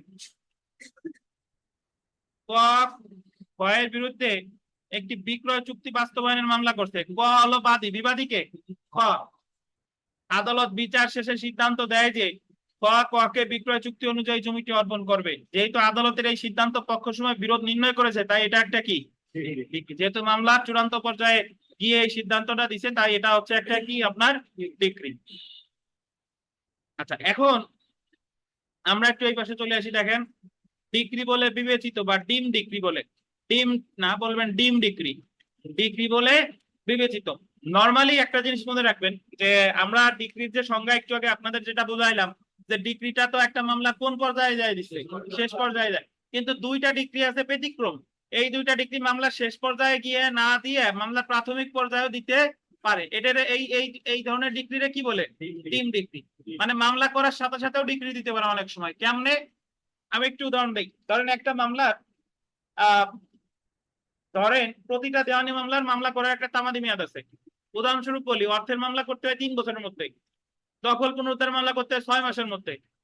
তো এরকম আপনি একজনের কাছে অর্থ পান, সে যেদিন থেকে বললো যে অর্থ আর দিব না, তার কতদিনের মধ্যে মামলা করতে হবে? 3 বছর। আপনি কোনো মামলাই করেন নাই 3 বছরের মধ্যে, আপনি 4 বছরের মাথায় যে মামলা করলেন, তখন এই মামলাটা কিন্তু তামাদি দ্বারা বাড়িত। মানে আপনি আপনি একটা জিনিস যদি সময় শেষে গিয়ে কোনো জিনিস দেন তাহলে আদালত কি সেটা একসেপ্ট করবে? করবে না। তাহলে আপনি 3 বছরের মধ্যে মামলা করার কথা যদি 4 বছর পরে গিয়ে মামলা করেন, তাহলে এই যে আপনি আরজি দিলেন আপনার আরজি খারিজ করে দিবে, বলবে যে আপনার আরজিটা তামাদি দ্বারা বাড়িত, কারণ আপনি একটা নির্দিষ্ট সময়ের পরে গিয়ে মামলাটা করছেন, এখন আর আপনার তামাদি মেয়াদ নাই। তার মানে এই এই যে আরজি খারিজ করলো, আরজি খারিজ একটা ডিক্রি। এখন এই ডিক্রি দেখেন আরজি খারিজ তো আপনি দেওয়ার সাথে সাথে খারিজ করলো, এ জায়গায় কি কারো শুনছে? বিচার বিষয় গঠন হয়েছে? যুক্তিতর্ক হয়েছে? তাহলে কিছুই হয় না, কিন্তু তারপরেও এই যে আরজি খারিজ করে দিল এটা একটা কি ডিক্রি, এটা বলে কি ডিম ডিক্রি। তার মানে ডিক্রির দুইটা ব্যতিক্রম আছে, একটা হলো আরজি খারিজ আর একটা হলো প্রত্যার্পণ বা রেস্টিটিউশন। এটা সামনে বুঝবো। বাট আপনি মনে করবেন যে সাধারণত সকল ডিক্রি দেওয়া হয় মামলার কি শেষে দেয়, কিন্তু দুইটা ডিগ্রি আছে এগুলো হচ্ছে ব্যতিক্রম। এর হলো কি ডিগ্রি বলে? ডিম ডিগ্রি। একটা হলো আরজি খারিজ বা আরজি প্রত্যাখ্যান আর একটা হলো আপনার প্রত্যার্পণ। এই যে সেটা একটু দেখবো। দেখেন আদালতের যে সকল সিদ্ধান্ত 2-2 ধারার শর্ত পূরণ করে না, আন্ডারলাইন করবেন 2-2 ধারার শর্ত পূরণ করে না, সেগুলো ডিগ্রি বলে গণ্য হবে না। কিন্তু দেওয়ানি কার্যবিধির অধীন কিছু নির্দিষ্ট আদেশ এবং সিদ্ধান্ত 2-2 ধারার শর্ত পূরণ না করলেও 2-2 ধারার শর্ত পূরণ না করলেও সেগুলো ডিগ্রি বলে বিবেচিত হবে, যা আন্ডারলাইন করেন ডিম ডিগ্রি নামে পরিচিত। আচ্ছা 2-2 ধারায় বলা হয়েছে, এটা বল দিবেন আরজি প্রত্যাখ্যান, আরজি প্রত্যাখ্যান বা আন্ডারলাইন করবেন 144 ধারায় বর্ণিত কোন প্রশ্ন নির্ধারণ ইহার অন্তর্ভুক্ত হবে। তাইলে ডিম ডিগ্রি কয়টা? দুইটা, একটা হলো আরজি প্রত্যাখ্যান আর একটা হলো 144 ধারায় যে ডিগ্রি দেয় সেটা। আচ্ছা, আমরা পরে চলে আসি। দেখেন যে আরজি প্রত্যাখ্যান বা 144 ধারায় যেটা দেয়, আরজি প্রত্যাখ্যান আন্ডারলাইন করেন rejection of claim, rejection of claim. আর প্রত্যার্পণ বলছে যে রেস্টিটিউশন। প্রত্যার্পণ কি? রেস্টিটিউশন। আদালতের বিষয়ে আদালতের কোন সিদ্ধান্ত 2-2 ধারা শর্ত পূরণ না করলেও সেগুলো ডিক্রি বলে গণ্য হয়, কারণ 2-2 ধারা এগুলোকে ডিক্রি বলে উল্লেখ করা হয়েছে। সুতরাং 2-2 ধারা অনুযায়ী আন্ডারলাইন করবেন, দুইটি নিম্নলিখিত দুইটি সিদ্ধান্ত ডিক্রি বলে গণ্য হবে। একটা হচ্ছে কি? আরজি প্রত্যাখ্যান বা রিজেকশন অফ ক্লেইম, আর একটা হচ্ছে কি? প্রত্যার্পণ বা রেস্টিটিউশন। তো যদি আপনাকে বলে যে 2-2 ধারায় কয়টা ডিগ্রিকে ডিম ডিগ্রি হিসেবে অভিহিত করা হয়েছে, কয়টা? কয়টা? দুইটা। একটা হচ্ছে আপনার আরজি প্রত্যাখ্যান, আর একটা কত? আর একটা কত? এই যে আরজি প্রত্যাখ্যান বা রিজেকশন অফ প্লেট, এর পাশে লেখেন 7 আদেশের 11 বিধি। 7 আদেশের 11 বিধি লেখেন। আরজি প্রত্যাখ্যান বা রিজেকশন অফ ক্লেইম এটা আছে কততে? 7 আদেশ 11 বিধি।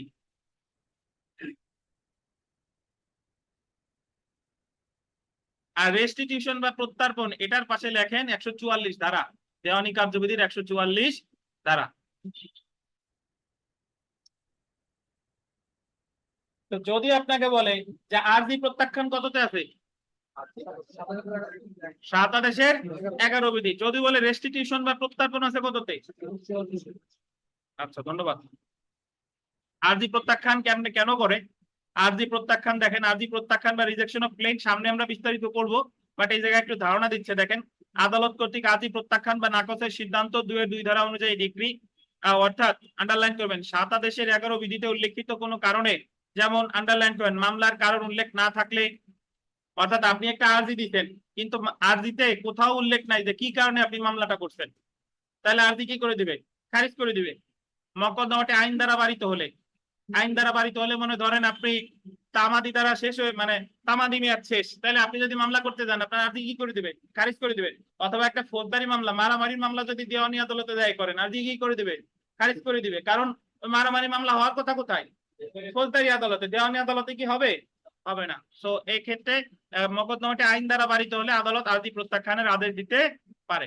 আদালতের আরজি প্রত্যাখ্যানের বা নাকচের এই আদেশ আন্ডারলাইন করেন ডিক্রি বলে গণ্য হবে। একটা জিনিস মনে রাখবেন, ইংরেজিতে বলে রিজেকশন অফ ক্লেইম, বাংলায় বলে আরজি খারিজ, আরজি প্রত্যাখ্যান, আরজি নাকচ, আরজি নামঞ্জুর, বুঝতে পারছেন? আরজি বাতিল, অনেকগুলা বলে, বাট ইংলিশে কি বলে? Rejection of claim.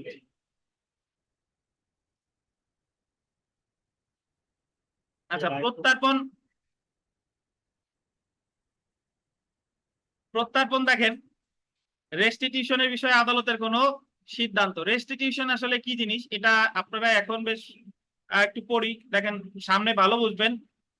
রেস্টিটিউশন হচ্ছে, আমি একটু ব্যাখ্যা দিই এইভাবে, যে ধরেন আমরা যখন দেওয়ানি মামলা দায়ের করি, দেওয়ানি মামলা দায়ের করার পরে আমি আগের উদাহরণই দেই, আশরাফুল সাহেব 5 লাখ টাকা পাবে হোসেন মোল্লার কাছে, হোসেন মোল্লার কাছে টাকা পাবে। এখন আশরাফুল সাহেব মামলায় জিতছে, মানে আশরাফুল সাহেবের পক্ষেই ডিক্রি দিচ্ছে আদালত।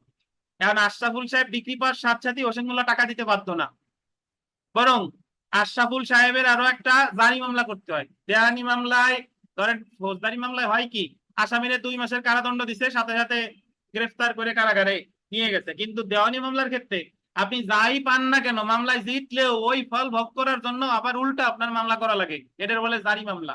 কি মামলা? জারি মামলা, এক্সিকিউশন কেস। এখন ধরেন একটু চিন্তা করেন যে আশরাফুল সাহেব মামলায় 5 লাখ টাকার ডিক্রি পাইছে। এখন 5 লাখ টাকা কি হোসেন মোল্লা এমনি দিয়ে দিবে? না, আশরাফুল সাহেবের কি করা লাগবে? জারি মামলা করলো।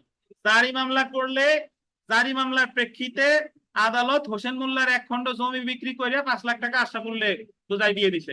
বুঝতে পারছেন? ইতিমধ্যে হোসেন মোল্লা গিয়ে আবার ওই যে উনি যে মামলায় হারছে ডিক্রিতে, ওই ডিক্রির বিরুদ্ধে উনি উচ্চ আদালতে আপিল করছে। কি করছে?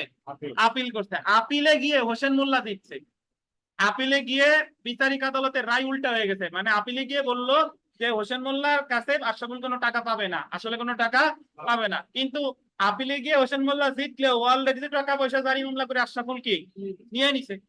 তাহলে এখন আপিলে জেতার পর হোসেন মোল্লা যে আবেদনটা করে যে আশরাফুল এখন আমার ওই 5 লাখ তো দিবেই, আর এই কয়দিনে যে সুদ হয় সেই টাকাও আমারে দিবে, এই যে আবেদনটা করে এটারে বলে প্রত্যার্পণ।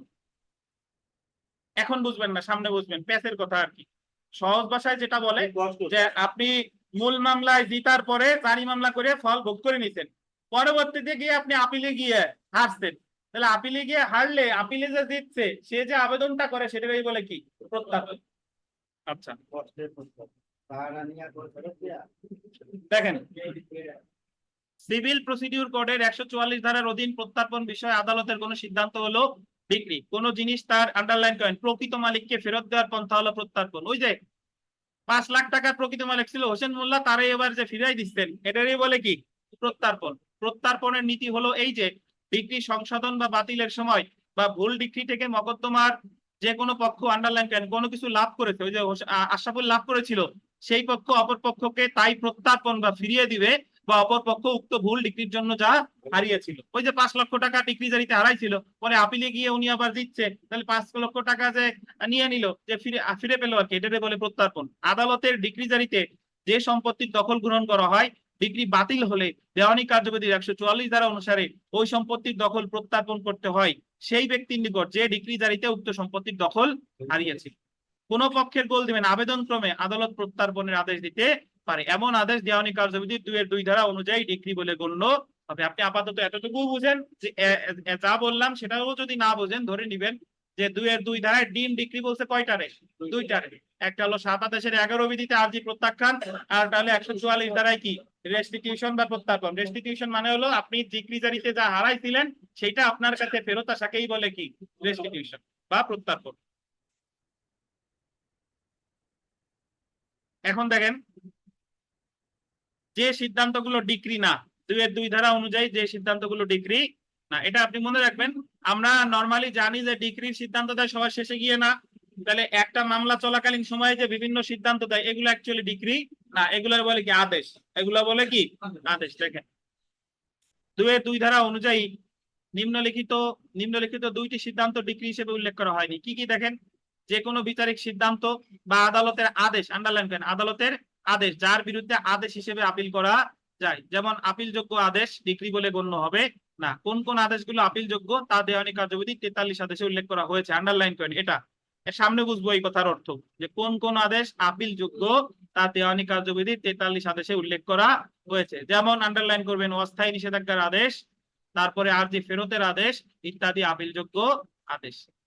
আর অথবা দেখেন 2 নাম্বার, ব্যর্থতার কারণে কোনো খারিজ আদেশ, যেমন শুনানির জন্য নির্ধারিত দিনে আন্ডারলাইন করেন বাদী হাজির না হলে আদালত মকদ্দমা খারিজের আদেশ দিলে এটা আদেশ কিন্তু ডিক্রি না। সহজ বাংলায় বললে মামলা চলাকালীন সময় যে সিদ্ধান্তগুলো দেয় এগুলো হচ্ছে কি?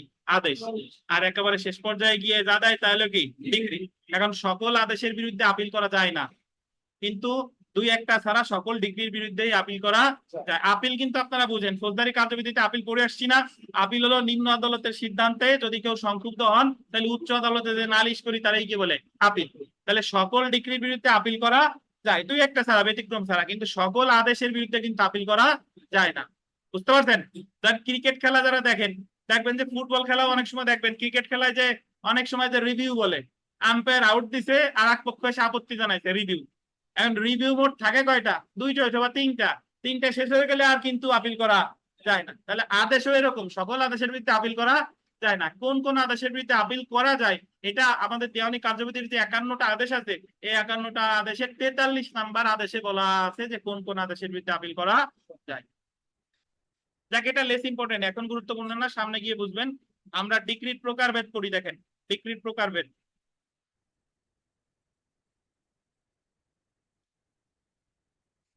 এটা বিস্তারিত করতে যাচ্ছি না আমরা। সুতরাং নিম্নলিখিত 3 ধরনের ডিগ্রি আছে, এটা দেখেন সরাসরি এই জায়গা চলে যায়। ডিগ্রি কয় ধরনের হতে পারে?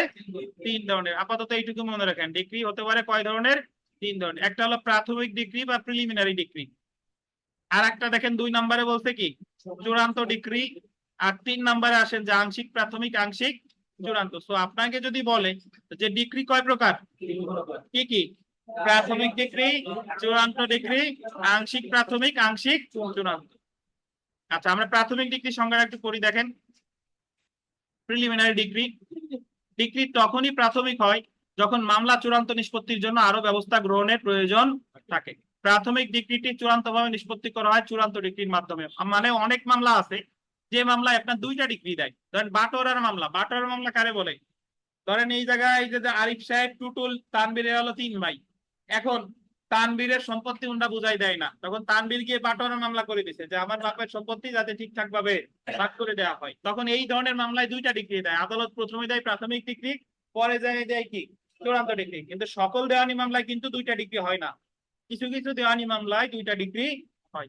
আচ্ছা, তাহলে দেখেন নিম্নলিখিত ক্ষেত্রে আদালত প্রাথমিক ডিগ্রি প্রদান করে, পরবর্তীতে চূড়ান্ত ডিগ্রির মাধ্যমে নিষ্পত্তি হয়। মানে এই যে নিচে কয়েকটা মামলার নাম আছে, এই ধরনের মামলায় 2টা ডিগ্রি হয়, আগে দেয় প্রাথমিক, পরে দেয় কি চূড়ান্ত। তাহলে কি কি এ জায়গা সব পড়া লাগবে না, আগে এটা আন্ডারলাইন করেন। প্রথমটা দখল ও মধ্যবর্তী মুনাফার ডিগ্রি। দখল ও কি মধ্যবর্তী মুনাফার ডিগ্রি। পরেরটা দেখেন অগ্রক্রয়ের মোকদ্দমার ডিগ্রি। 3 নাম্বারটা আন্ডারলাইন করেন পার্টনারশিপ বিলোপ মোকদ্দমার ডিগ্রি। উমটা আন্ডারলাইন করেন, উমা বাটোয়ারা ও পৃথক দখলের জন্য মোকদ্দমা ডিগ্রি, আর আন্ডারলাইন করা লাগবে না। তাহলে কি কি দখল ও মধ্যবর্তী মুনাফার ডিগ্রি, অগ্রক্রয়ের মামলা বা বাটোয়ারা বা পৃথক দখলের মামলা বা পার্টনারশিপ, এইগুলোর মামলায় কয়টা ডিগ্রি হয়? প্রথমে দেয় প্রাথমিক ডিগ্রি, পরে দেয় কি চূড়ান্ত ডিগ্রি। এতটুকু মনে রাখলেই হবে। দখল ও মধ্যবর্তী মুনাফা, অগ্রক্রয়ের মামলা, বাটোয়ারা, মেইনলি এই 3টা হচ্ছে ইম্পর্টেন্ট। আর লাস্টের গুলা যদি দেখেন চ ছ জ, সবগুলোই বন্ধকি সম্পত্তি। তাহলে বন্ধকি সম্পত্তির ক্ষেত্রেও কয়টা ডিগ্রি হয়? এই দেখেন বন্ধকি সম্পত্তি উদ্ধার, বন্ধকি সম্পত্তি বিক্রয়, বন্ধকি সম্পত্তি উদ্ধারের, তাহলে বন্ধকি রিলেটেড মামলায় কয়টা ডিগ্রি হয়? 2টা ডিগ্রি হয়। তারপরে চলে আসেন দেখেন চূড়ান্ত ডিগ্রি বা ফাইনাল ডিগ্রি। মামলা যখন চূড়ান্ত ভাবে নিষ্পত্তি হয় তখন তাকে চূড়ান্ত ডিগ্রি বলে। একটি ডিগ্রি গোল দিবেন, 2টি উপায়ে চূড়ান্ত হতে পারে। উক্ত ডিগ্রির বিরুদ্ধে আপিলের জন্য নির্ধারিত সময়ের মধ্যে কোনো আপিল করা হয়নি বা বিষয়টি উচ্চ আদালত নিষ্পত্তি করেছে এবং ডিগ্রি প্রদানকারী আদালত ডিগ্রিটি চূড়ান্ত ভাবে নিষ্পত্তি করলে, মানে আপনি তখন চূড়ান্ত ডিগ্রি মানে কি আর ডিগ্রি দেওয়ার কোনো সম্ভাবনা নাই।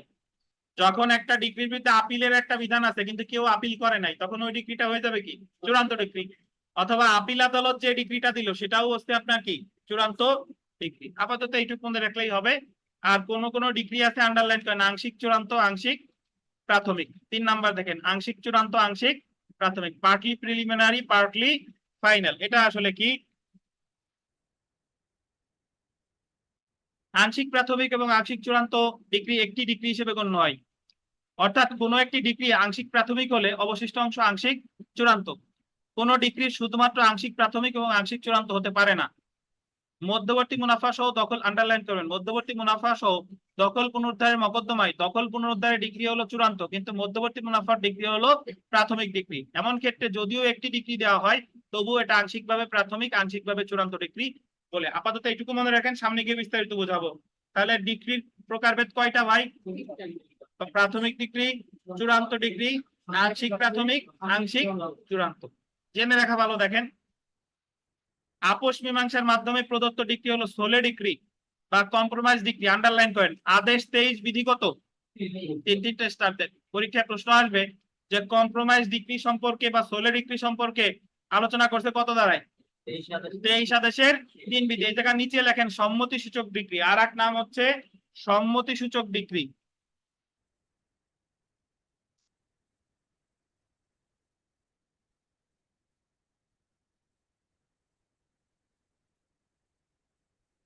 এবার আদেশে চলে আসি, দেখেন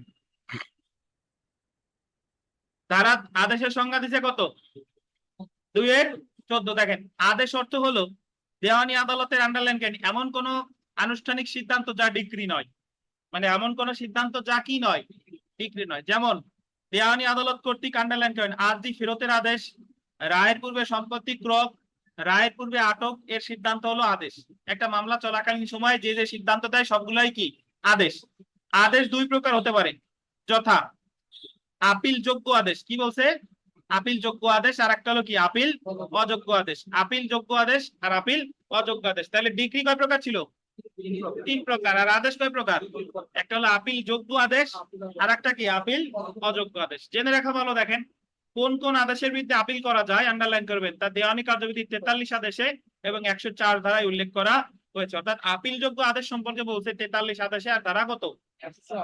43 আদেশে, আর ধারা হচ্ছে আপনার 104। তাহলে আমরা যদি এখন ডিগ্রি বা আদেশের বিরুদ্ধে যদি পার্থক্য খুঁজি, দেখেন আরজির মাধ্যমে যা চাইছি সেটার প্রেক্ষিতে যা দেয় সেটা কি ডিক্রি, আর দরখাস্তের মাধ্যমে যা চাইছি সেটার প্রেক্ষিতে যা দেয় সেটা কি আদেশ। ডিক্রির ক্ষেত্রে ডিক্রির মাধ্যমে পক্ষগণের অধিকার চূড়ান্ত ভাবে নির্ধারিত হয়, আদেশের ক্ষেত্রে কি হয়? হয় না। দেখেন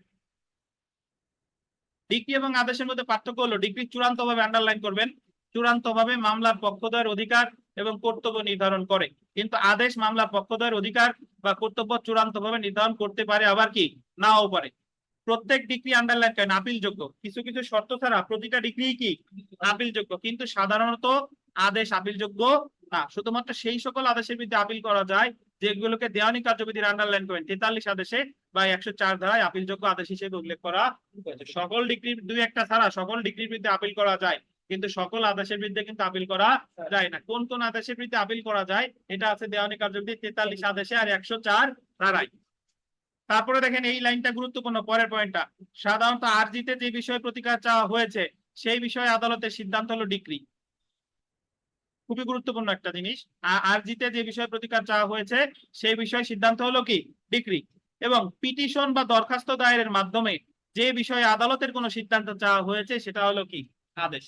মানে আপনি আরজির প্রেক্ষিতে আদালত আপনাকে যেটা দিচ্ছে সেটা হলো ডিক্রি, আর দরখাস্তের প্রেক্ষিতে যেটা দিচ্ছে সেটা কি আদেশ। এই কথাটাই বলছে দেখেন আব্দুল হামিদ ভার্সেস কে আব্দুল জায়ার, অ্যাকচুয়ালি জব্বার হবে বোধহয়, যাই হোক 33 DLR 341। আচ্ছা আমরা একটু পড়ে ফেলি রায়টা দেখি। দেখেন রায়, তাহলে ডিক্রির সংজ্ঞা দিল 2-2, আদেশ কত 2-14, রায় দেখেন 2-9, জাজমেন্ট। জাজমেন্ট রায় বলতে আন্ডারলাইন করবেন ডিক্রি বা আদেশের যুক্তি হিসেবে যে বর্ণনা দেন, মানে ডিক্রি বা আদেশ কেন দিল, যে বর্ণনা দেয় এটারই কি বলে রায়, তা বোঝায়। মকদ্দমার শুনানির পর আদালত রায় ঘোষণা করে এবং এরূপ রায়ের ভিত্তিতে ডিক্রি প্রদান করে। আন্ডারলাইন করবেন ধারা 33 শব্দটা গোল দিয়ে 3টে স্টার দেন। মকদ্দমার শুনানির পর আগে দেয় রায়, রায়ের পরে দেয় কি ডিক্রি। কি নাই আপনাদের বইতে?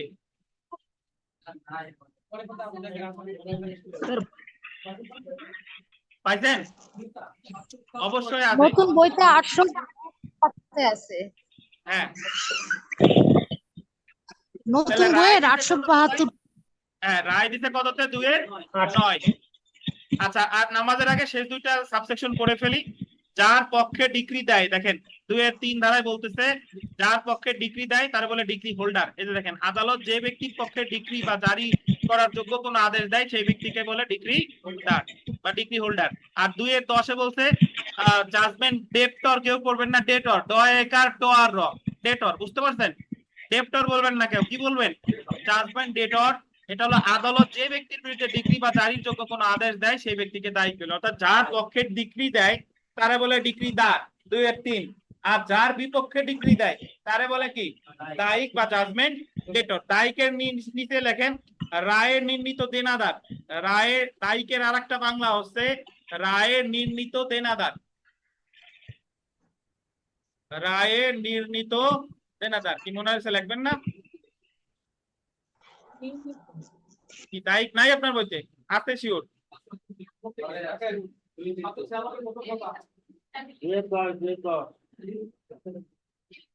আচ্ছা আপাতত এটা বুঝেন, যার পক্ষে ডিক্রি দেয় তারে কি বলে ডিক্রিদার, আর যার বিপক্ষে দেয় দায়িক। তাহলে ডিক্রিদার আছে 2-3, দায়িক আছে 2-10। নামাজের বিরতি 10 মিনিট পর আবার শুরু হবে।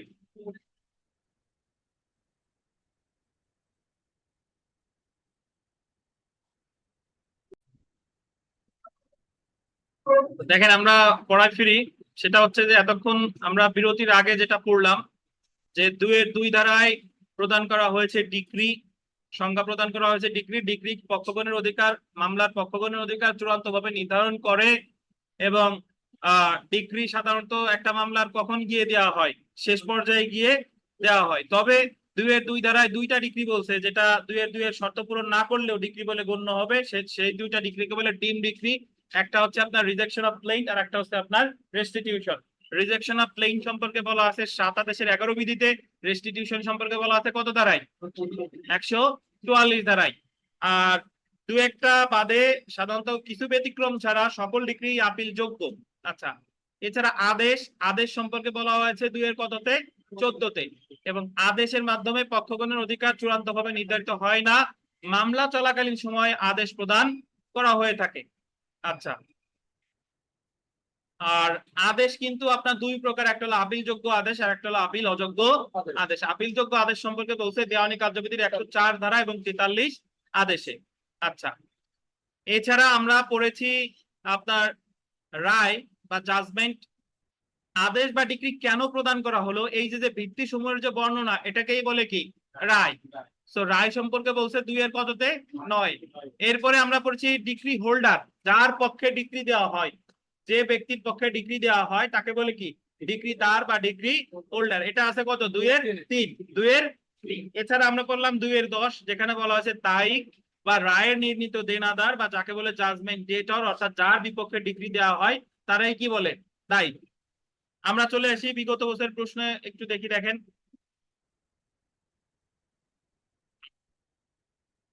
এখানে বলছে ডিক্রির অন্তর্ভুক্ত মর্মে গণ্য হবে, মানে কোনটা ডিক্রি। এই জায়গায় আমরা ডিক্রি জানি কি আর্জি প্রত্যাখ্যানের আদেশ। আর্জি প্রত্যাখ্যানের আদেশ ডিক্রি না? ডিক্রি, অবশ্যই ডিক্রি। এটা কি ডিক্রি? ডিম ডিক্রি। কি পান না প্রশ্ন? 2 নাম্বারটা দেখেন, নিম্নের কোন আদেশটি ডিক্রি হিসেবে গণ্য হবে?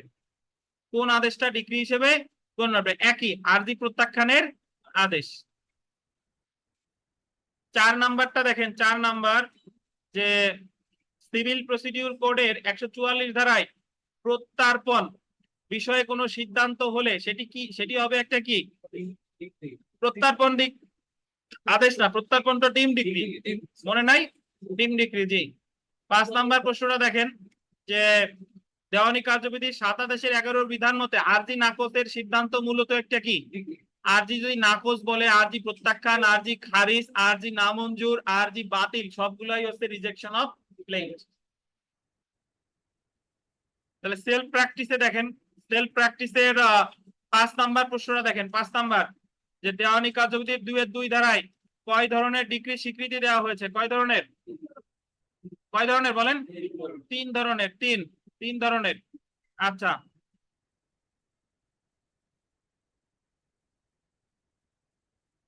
আর এখানে যে প্রশ্ন আছে মোটামুটি পড়ে নিয়েন, যদি কোনো প্রশ্ন আপনার বুঝতে সমস্যা হয় আমাকে জানায়েন। 23 নাম্বার প্রশ্নটা দেখেন। 23 নাম্বার, মামলার শুনানির পর আদালত প্রথমে কোনটি করে? প্রথমে দেয় রায়, রায়ের পর হচ্ছে আপনার ডিক্রি। প্রথমে দেয় কি রায়, রায়ের পরে দেয় কি ডিক্রি। তবে রায়ে যে তারিখে দেয় তার 7 দিন পর দেয় ডিক্রি, কিন্তু নর্মালি রায়ে যে তারিখ দেবে উল্লেখ থাকবে, ডিক্রিতেও কি সেই তারিখ। ধরেন আজকে দিল রায়, আজকে রায় দেওয়ার কয়দিন পর ডিক্রি দেবে? 7 দিনের মধ্যে। যদি 7 দিনের পর ডিক্রি দিল, বাট আজকের যে তারিখ ডিক্রিতেও কি একই তারিখ উল্লেখ থাকবে। আচ্ছা, আমরা সরকারি উকিলে চলে আসি। দেখেন সরকারি উকিল, সরকারি উকিল গভর্নমেন্ট লিডার, জিপি বলে। আমাদের ফৌজদারি ক্ষেত্রে বলে হলো পিপি, পাবলিক প্রসিকিউটর, মনে আছে? আর দেওয়ানি মামলার ক্ষেত্রে বলে কি সিপি, গভর্নমেন্ট লিডার। এটা আছে কততে? 2-এর কততে? 2-এর 7। দেখেন একটু দাঁড়ান। জি, আসসালামু আলাইকুম। জি, ওয়ালাইকুম আসসালাম। জি জি জি জি জি জি, ভালো আছেন? জি জি জি জি, হ্যাঁ হ্যাঁ, বলেন বলেন, আমার তো ক্লাস চলে, বলেন কিছু বলবেন।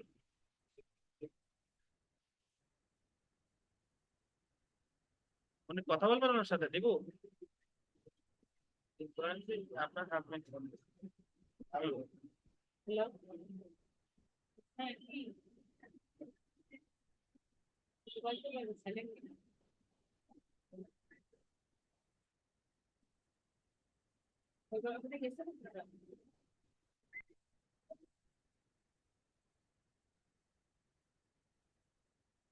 এই লাইনে আছেন আপনারা?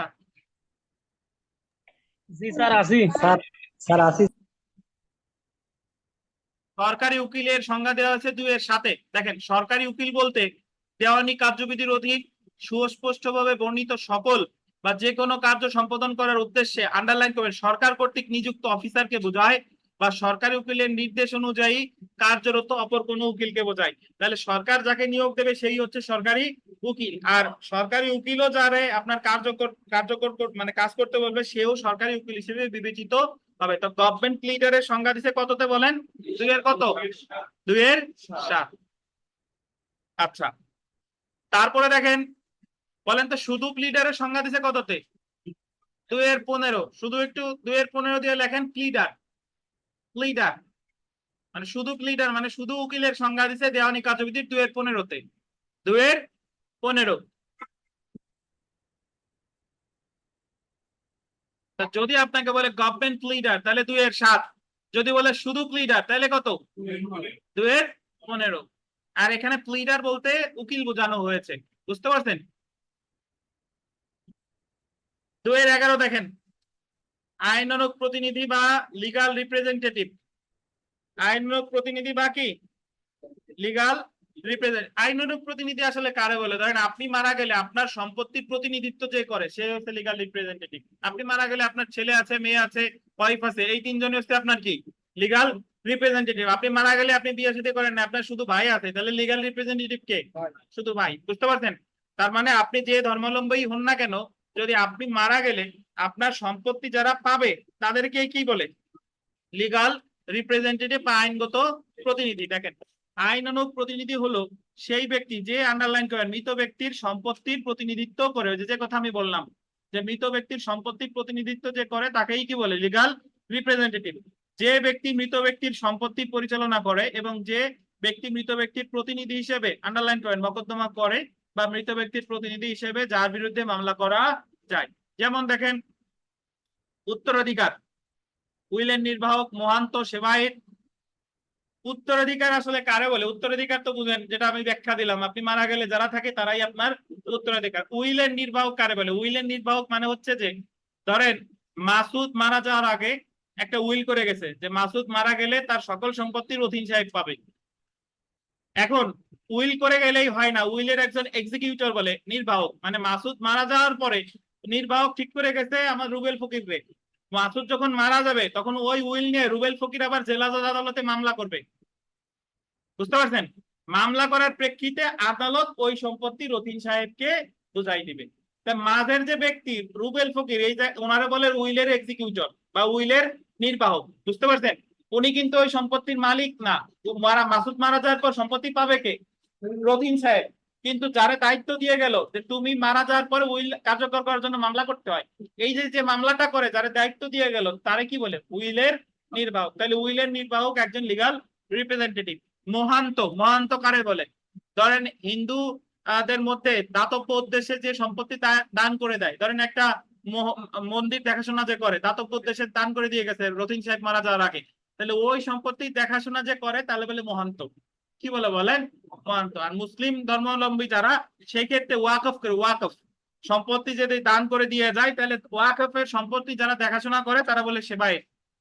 সেবায়েত মহান্ত একই, সরি। আর ওয়াকফের যে ওটা হলো এই মহান্ত সেবায়েত একই। ইসলামে কি বলে বলেন তো? মুতাওয়াল্লি। মুতাওয়াল্লি, ভুল বলছি, সরি। মহান্ত আর সেবায়েত অ্যাকচুয়ালি হিন্দু ধর্মের যে যারা দেখাশোনা করে তারা, আর ইসলামে বলে কি? মুতাওয়াল্লি। তাহলে এরাও ইনরা এক ধরনের কি আপনার লিগাল রিপ্রেজেন্টেটিভ। তাহলে উত্তরাধিকার লিগাল রিপ্রেজেন্টেটিভ, মহান্ত বা সেবায়েত লিগাল রিপ্রেজেন্টেটিভ, বা উইলের নির্বাহকই রিপ্রেজেন্টেটিভ। এখান থেকে যে প্রশ্নটা আসতে পারে, পরীক্ষায় প্রশ্ন আসবে যে আইনগত প্রতিনিধি আছে 2-এর কততে?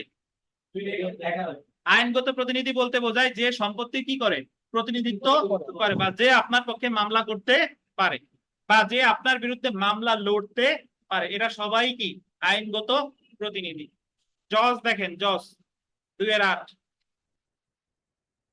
2-8 বলছে বিচারক বা জজ অর্থ হলো দেওয়ানি আদালত পরিচালনাকারী কর্মকর্তা। দেওয়ানি আদালত পরিচালনাকারী কর্মকর্তা। এবং জজকে ইংরেজিতে বলে অ্যাকচুয়ালি, তাহলে জজ আসছে 2-8। তাহলে আমরা কি কি সংজ্ঞা পেলাম দেখেন। সবার প্রথমে পড়ছি রুল 2-18, তারপর হচ্ছে ডিক্রি 2-2, তারপরে আদেশ 2-14, তারপরে পড়ছি আপনার রায় 2-9, তারপর হচ্ছে ডিক্রিদার 2-3, তারপরে পড়ছিলাম তারিখ 2-10, তারপরে বললাম আছে আপনার সরকারি উকিল 2-7, তারপরে বললাম শুধু উকিল 2-15, 2-15, তারপরে বললাম হচ্ছে আপনার লিগাল রিপ্রেজেন্টেটিভ 2-কত? 11, আর একটা বললাম হচ্ছে মাত্র জজ, এটা কত 2-8। তাহলে বিগত বছরের প্রশ্ন দেখেন যে the code of civil procedure 1908 এর 2-8 এর বিধান অনুসারে জজ অর্থ কি? আন্ডারলাইন করেন, presiding officer of a civil court. Presiding officer মানে হচ্ছে আপনার দেওয়ানি আদালতে পরিচালনাকারী কর্মকর্তা। 3টে স্টার দেন। সো যদি আপনাকে বলে যে জজের সংজ্ঞা দেওয়া হয়েছে কত দ্বারাই? জজকে presiding officer of a civil court.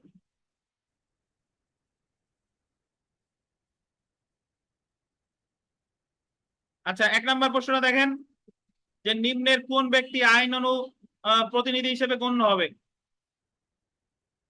সম্পত্তি ব্যবহারকারী, পরিচিত ব্যক্তি, না মৃত ব্যক্তি সম্পত্তি প্রতিনিধিত্বকারী? কে বলেন তো?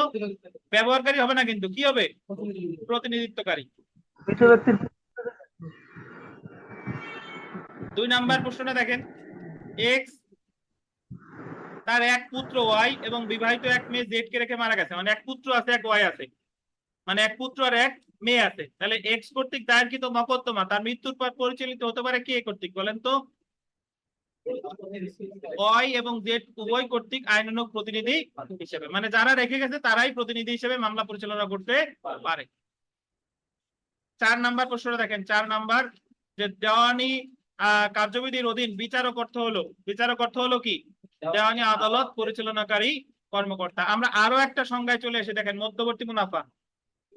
মধ্যবর্তী মুনাফা, এটার উচ্চারণ লিখে নেন, মিন প্রফিট। ময় রশিয়ার ন কি হবে বলেন তো? ওই মাঝের এস উচ্চারিত হবে না, মিন প্রফিট। আচ্ছা, মিন প্রফিটে আমি একটু বুঝাই তারপর পড়ি। মিন প্রফিট মানে হচ্ছে যে বেআইনি ভাবে দখলকৃত ব্যক্তি স্বাভাবিক উপায়ে যে লাভ করে সেটা বলে মিন প্রফিট। মানে কি, ধরেন আশরাফুল সাহেব একটা জমিতে থাকে, আশরাফুল সাহেবরে গিয়ে মাসুদ গায়ের জোর দেখায় আশরাফুল বেদখল করে উঠাই দিছে। তাহলে মাসুদ যে দখল গ্রহণ করলো এটা কি আইনগত ভাবে নাকি বেআইনি ভাবে? আচ্ছা, দখল করার পরে আশরাফুল সাহেবের ওই জমিতে কাঁঠালের বাগান ছিল, আমের বাগান ছিল, বাঁশ বাগান ছিল। মাসুদ কাঁঠাল বিক্রি করে খাইছে, আম বিক্রি করছে, বাঁশও বিক্রি করছে। তাহলে এই যে মাসুদ কাঁঠাল গাছ কি লাগাইছে? না। আম গাছ কি লাগাইছে? বাঁশ গাছ কি লাগাইছে? লাগায়নি। তাহলে এই যে মাসুদ বেআইনি ভাবে দখল করে ওই সম্পত্তি থেকে স্বাভাবিক উপায়ে যে লাভ করলো, এই যে এই ফলগুলো বিক্রি করে মাসুদ যে লাভ করলো, এই বিক্রি করার এইটারে বলে কি? মিন প্রফিট বা মধ্যবর্তী মুনাফা। কিন্তু যদি এমন হতো যে মাসুদ বেদখল করার পরে আশরাফুল সাহেবের জমিতে মাসুদ কতগুলা ঘর দিছে, ঘর দেওয়ার পর ওই ঘর ভাড়া দিছে, তাহলে ওই ভাড়া থেকে মাসুদ যে ভাড়া, ওই ঘর থেকে যে মাসুদ যে ভাড়া আদায় করলো, এটা কিন্তু মিন প্রফিট না, কারণ এটা স্বাভাবিক উপায় লাভ করে নাই, বরং মাসুদ বেদখল করে ওই জমিতে ঘর দেওয়া লাগছে। বুঝেন কিনা? যদি এরকম হতো যে ওই জমি হচ্ছে ধরেন মানে কোনো গাছ গাছালি নাই, মাসুদ ওই জমিতে ধান গাছ লাগাইয়া ধান বিক্রি করে খাইছে, বলেন তো এটা মিন প্রফিট হবে কিনা? কারণ এটা তো স্বাভাবিক উপায় সে লাভ করে নাই। বুঝেন কিনা? তাহলে বেআইনি ভাবে যে বেদখল করছে ওই জমি থেকে স্বাভাবিক উপায়ে যে লাভটা করছে সেটা কিন্তু মিন প্রফিট। যদি এমন হয় ওই জমিতে আশরাফুলের ঘর ছিল, এই ঘর সে ভাড়া দিছে, তাহলে কিন্তু মিন প্রফিট। বুঝেন কিনা? জমিতে মাছ ছিল, মাছ বিক্রি করছে, এটা কি? কিন্তু জমিতে মাছ ছিল না, মাছ ছাড়ছে মাসুদ, পরে মাছ বিক্রি করছে, মিন প্রফিট হবে কিনা বলেন? বুঝতে পারছেন? আচ্ছা, একটু পড়ি। ধারা 2-12 মধ্যবর্তী মুনাফা মিন প্রফিট। আর একটা বাংলা লেখেন অন্তর্বর্তীকালীন মুনাফা। অন্তর্বর্তীকালীন মুনাফা বা আর একটা বাংলাও লেখেন বেআইনি লাভ। মধ্যবর্তী মুনাফা, অন্তর্বর্তীকালীন মুনাফা বা বেআইনি লাভ।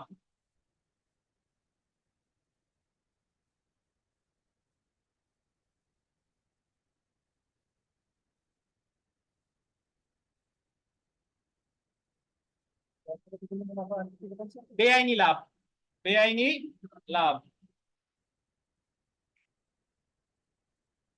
দেখেন, বেআইনি ভাবে দখলকৃত সম্পত্তিতে, বেআইনি ভাবে শব্দটা গোল্ডেন, বেআইনি ভাবে দখলকৃত সম্পত্তিতে স্বাভাবিক নিয়মে, এটা একটু গোল্ডেন, স্বাভাবিক নিয়মে যে লাভ তৈরি হয় বা বেআইনি ভাবে দখলদার ব্যক্তি সাধারণ বুদ্ধিমত্তায় যে লাভ করতে পারত, গোল দিবেন সুদ সহ। কি সহ? সুদ সহ উক্ত মুনাফাকে মধ্যবর্তী মুনাফা বলে। তাহলে আপনার পরীক্ষায় প্রশ্ন আসবে যে মধ্যবর্তী মুনাফা কি সুদ সহ না সুদ ছাড়া? সুদ সহ। আর দখল করছিল কিভাবে? লাভ করছিল কিভাবে? স্বাভাবিকভাবে। লাভ করছে কিভাবে? স্বাভাবিকভাবে। তবে বেআইনি ভাবে দখলদার ব্যক্তি উক্ত সম্পত্তির কোল দিবেন কোন উন্নয়ন করলে, কোন কি করলে? উন্নয়ন করলে, এবং সেই উন্নয়নের ফলে কোনো মুনাফা হলে উক্ত মুনাফা মধ্যবর্তী মুনাফা বলে গণ্য হবে না। আপনি গাছ লাগাইছেন, বেগুন গাছ লাগাইয়ে 100 মণ বেগুন বিক্রি করছেন, এটা কি মধ্যবর্তী মুনাফা হবে কিনা? কিন্তু যদি এরকম ছিল যখন বেদখল করছেন ওই জমিতে অনেক বেগুন গাছ ছিল, সেই বেগুন বিক্রি করছেন, তাহলে এটা কি মধ্যবর্তী? এক্স্যাক্টলি, ইনভেস্ট ছাড়া যেটা লাভ করে সেটাই হচ্ছে আপনার মধ্যবর্তী মুনাফা। উপাদান দেখেন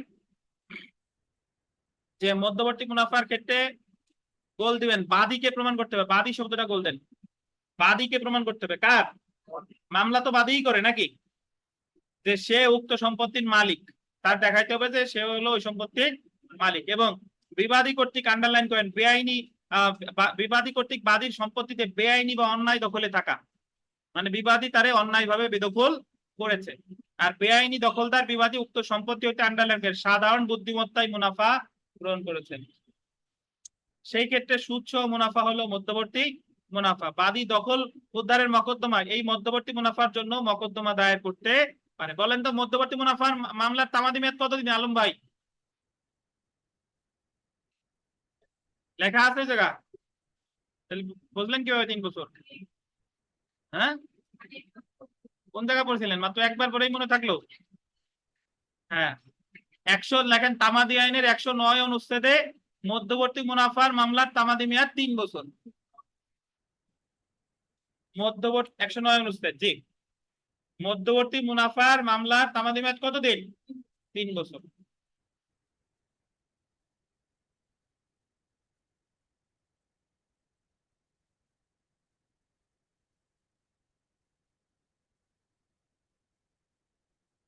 জেনে রাখা ভালো। দেখেন, বেআইনি ভাবে দখলকার ব্যক্তি সম্পত্তির কোনো উন্নতি সাধন করে থাকলে উক্ত উন্নতির ফলে সৃষ্ট মুনাফা মধ্যবর্তী মুনাফা হিসেবে গণ্য হবে না। অনলাইনে যারা আছেন, একজন মধ্যবর্তী মুনাফা কাকে বলে বলেন? স্যার আমি ওমর ফারুক স্যার বলতেছি। বলেন ওমর ফারুক, বলেন। স্যার, যদি কোনো একটি সম্পত্তি অন্য কোনো ব্যক্তি যার সম্পত্তি তাকে অন্যায়ভাবে বেদখল করে সেই সম্পত্তিতে যে হতে যদি কোনো সুবিধা ভোগ করে, যেমন একজনের সম্পত্তি হতে অন্য একজন তাকে বিতাড়িত করার পর ওই সম্পত্তিতে ধরেন কলা গাছ ছিল বা বেগুন গাছ ছিল, সেখান থেকে কলা বা বেগুন বিক্রি করে সে যে টাকাটা পাবে, সেই টাকাটাই হচ্ছে অন্তর্বর্তীকালীন মুনাফা বা মধ্যবর্তীকালীন মুনাফা। স্যার মুনাফা। এতক্ষণ ছিল, এখন স্যার চলে শোনা যায়? স্যার হ্যাঁ, শোনা গেছে, জি। দেখেন উদাহরণ পড়ি আমরা ভাই, উদাহরণ পড়লে দেখেন যে ক একটি জমিতে 5 বছর ধরে বেআইনি ভাবে দখলে আছে। কয় বছর? ক উক্ত জমির মালিক, উক্ত জমিতে কিছু বাঁশ ঝাড় গড়ে ওঠে। ক 2 লাখ টাকার বাঁশ বিক্রি করে বাঁশ দিতে, বুঝতে পারছেন? বাঁশ বিক্রি করতে কয় লাখ টাকা?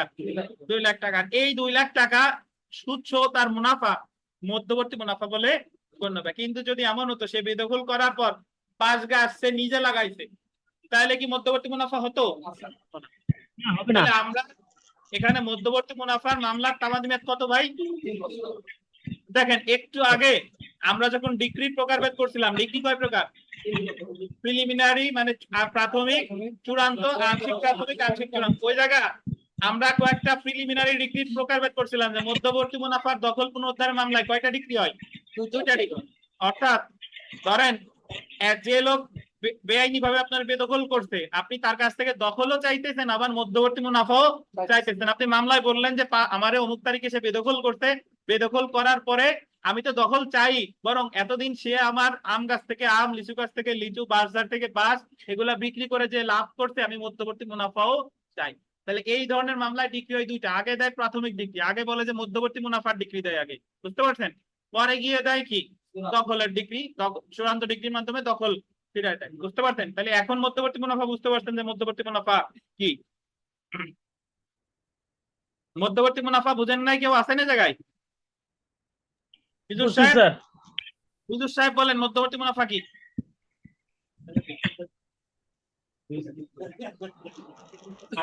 জোরে বলেন।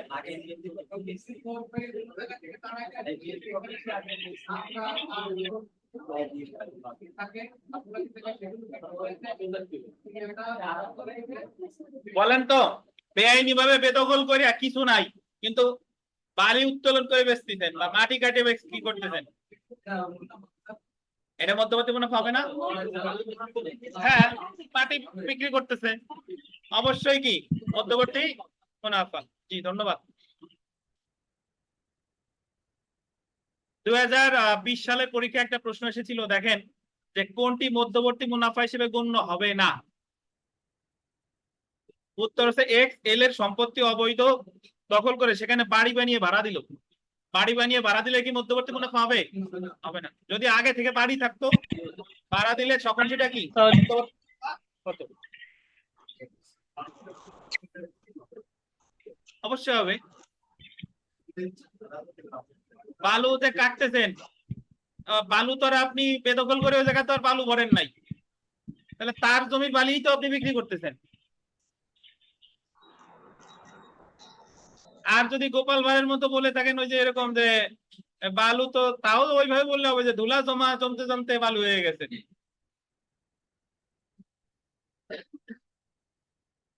ওই যে এই গল্প শুনছেন না, যে এক লোকে শীতের মধ্যে গোসল করতে বললো যে এত টাকা পাবে। মানে এক লোক রাজামশাই ঘোষণা করছে যে এই কনকনে শীতের রাতে যে পুকুরে সারা রাত দাঁড়ায় থাকবে তাকে এত ইনাম, মানে এত টাকা পয়সা, এত স্বর্ণ মুদ্রা দেওয়া হবে। তো এক খুব গরিব লোক, সে আপনার ওই টাকার আশায় যে আমার তো এমনি কিছু নাই, তারপরে ওই সারা রাত সে কনকনে শীতের মধ্যে পানির মধ্যে দাঁড়ায় আছে, সকালবেলা সে বেঁচে আছে। পরে রাজা মশাই তারা যখন টাকা পয়সা দিতে যাবে, স্বর্ণ মুদ্রা দিবে, তখন দুষ্ট মন্ত্রী এসে বলতেছে যে সে তো ওই যে চাঁদের আলো এসে লাগছে না, তারার আলো চাঁদের আলো এসে লাগছে, এই তো গরম লাগছে, ওরে টাকা দেওয়া যাবে না। বুঝতে পারছেন? তো এখন গোপাল তো আর কিছু বলতে পারে নাই। গোপাল একদিন রাজা মশাইরে দাওয়াত দিছে, দাওয়াত দিয়ে এখন রান্না বান্না করতেছে, রান্না বান্না আছে, হাড়ি হলো আপনার 20 হাত উপরে আর নিচের হলো আগুন ধরা আছে। এখন রাজা মশাই বলতেছে যে অনেকক্ষণ অপেক্ষার পর যে তুমি যদি এইভাবে রান্না করো জীবনেও তো রান্না হবে না। হবে না কেন? চাঁদের আলোতে যদি তার গরম লাগতে পারে তাহলে এইভাবেও একদিন রান্না হবে। বুঝতে পারছেন? তো পরে রাজা মশাই ওনার ভুল বুঝতে পারে, তারা ওই সেই লোকটারে তার টাকা পয়সা দিয়ে দিল আর কি। দেখেন আমরা 2 নাম্বার প্রশ্নটা দেখি, যে মেইন প্রফিট বলতে বোঝায় একজন কর্তৃক কোনো সম্পত্তি হতে প্রাপ্ত মুনাফা, যে সম্পত্তিতে উক্ত ব্যক্তির কি দখল আছে, বৈধ দখল না অন্যায় দখল? অন্যায় দখল। তো এই আর কি মোটামুটি সেলফ প্র্যাকটিসের এখানে যে প্রশ্ন আছে পড়ে ফেলেন। কোনো প্রশ্ন যদি না বুঝতে পারেন আমারে জানায়েন, এটা আমরা আলোচনা করব ইনশাআল্লাহ। আশা করি মেইন প্রফিট বুঝতে পারছেন। তাহলে আমরা যতগুলো সংজ্ঞায় জায়গা পড়লাম, কেউ বলতে পারবেন মানে সংজ্ঞার ধারাগুলো, ওই যে 2 এর 2, 2 এর 14, 2 এর 9, কোথায় কোনটায় কি আছে, কেউ অ্যাটেম্পট দিবেন নাকি? আচ্ছা আমি মনে করাই দিই, দেখেন সবার প্রথমে পড়ছিলাম বিধি কততে? 2018। তারপর বলছিলাম ডিক্রি কত? তারপর বলছিলাম আদেশ কত? 2014। তারপর বলছিলাম রায় কত? 2009। তারপর ডিক্রিদার 2003। দায়িক কত? 2010। তারপরে বৈধ প্রতিনিধি 2011। 2011 করছিলাম সরকারি উকিল 2007। তারপর বলছিলাম শুধু উকিল 2015। এরপর হলো জজ 2008। মধ্যবর্তী মুনাফা কত? এই তো পেরে গেছেন সব।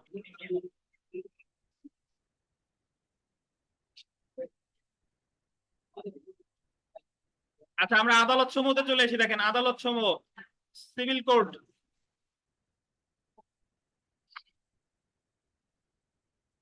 শুনেন, আপনাদের কার মনে আছে দেখি বলেন তো, যে ফৌজদারি মামলার গঠন, ফৌজদারি আদালতের গঠন বলছে কত ধারায়?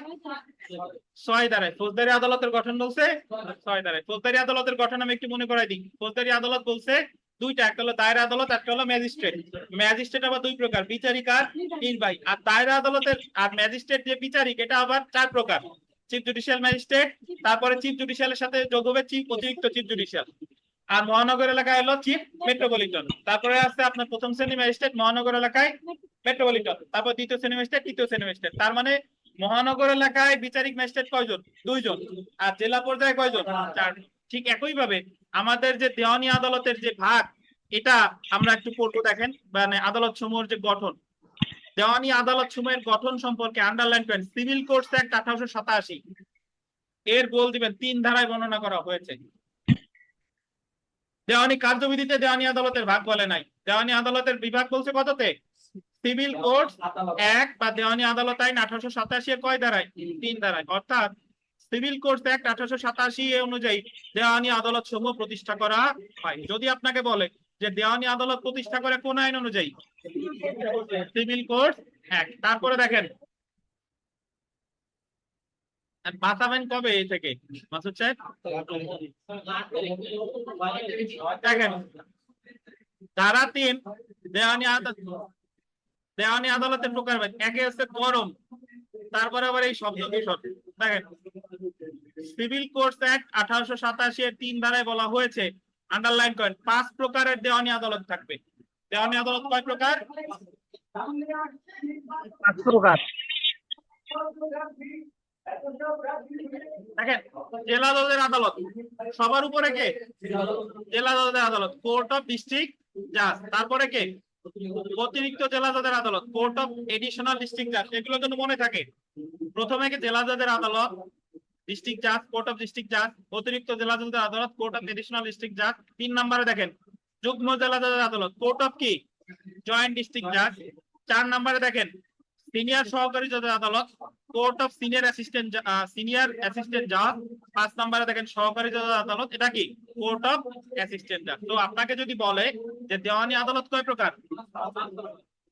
বিকাশ সাহেব মহানগর এলাকায় দেওয়ানি আদালত কয় প্রকার?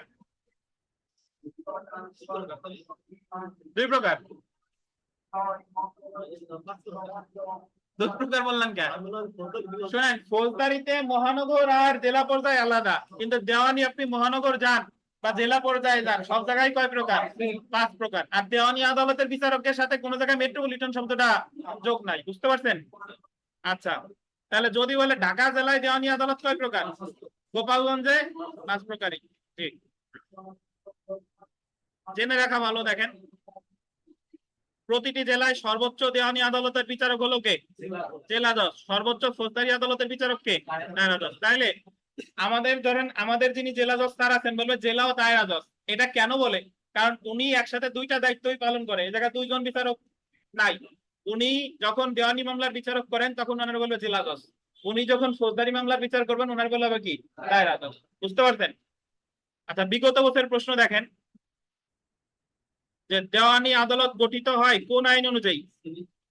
Civil code act 1887। আপনি যদি দেওয়ানি কার্যবিধি 1908 তন্ন তন্ন করে খুঁজেন ওই জায়গায় কোনো জায়গায় বলা নাই যে দেওয়ানি আদালত 5 প্রকার। বুঝতে পারছেন? তাহলে দেওয়ানি আদালতের শ্রেণী বিভাগ বলছে কোথায়? Civil code act 1887। তারপরে দেখেন যে দেওয়ানি আদালত প্রতিষ্ঠিত হয় কি আইন অনুযায়ী? সিভিল কোড অ্যাক্ট অনুযায়ী। আজকে আমরা এই পর্যন্তই পড়বো। আগামী দিন আমরা দেওয়ানি আদালতের এখতিয়ার পড়বো। আজকে আর পরীক্ষাটা হবে না আপনাদের, আগামী দিন পরীক্ষা দিয়েন। আর শনিবারে তো পরীক্ষা আছেই। এখন কি খাবার টাবার আনতে এগুলা খান।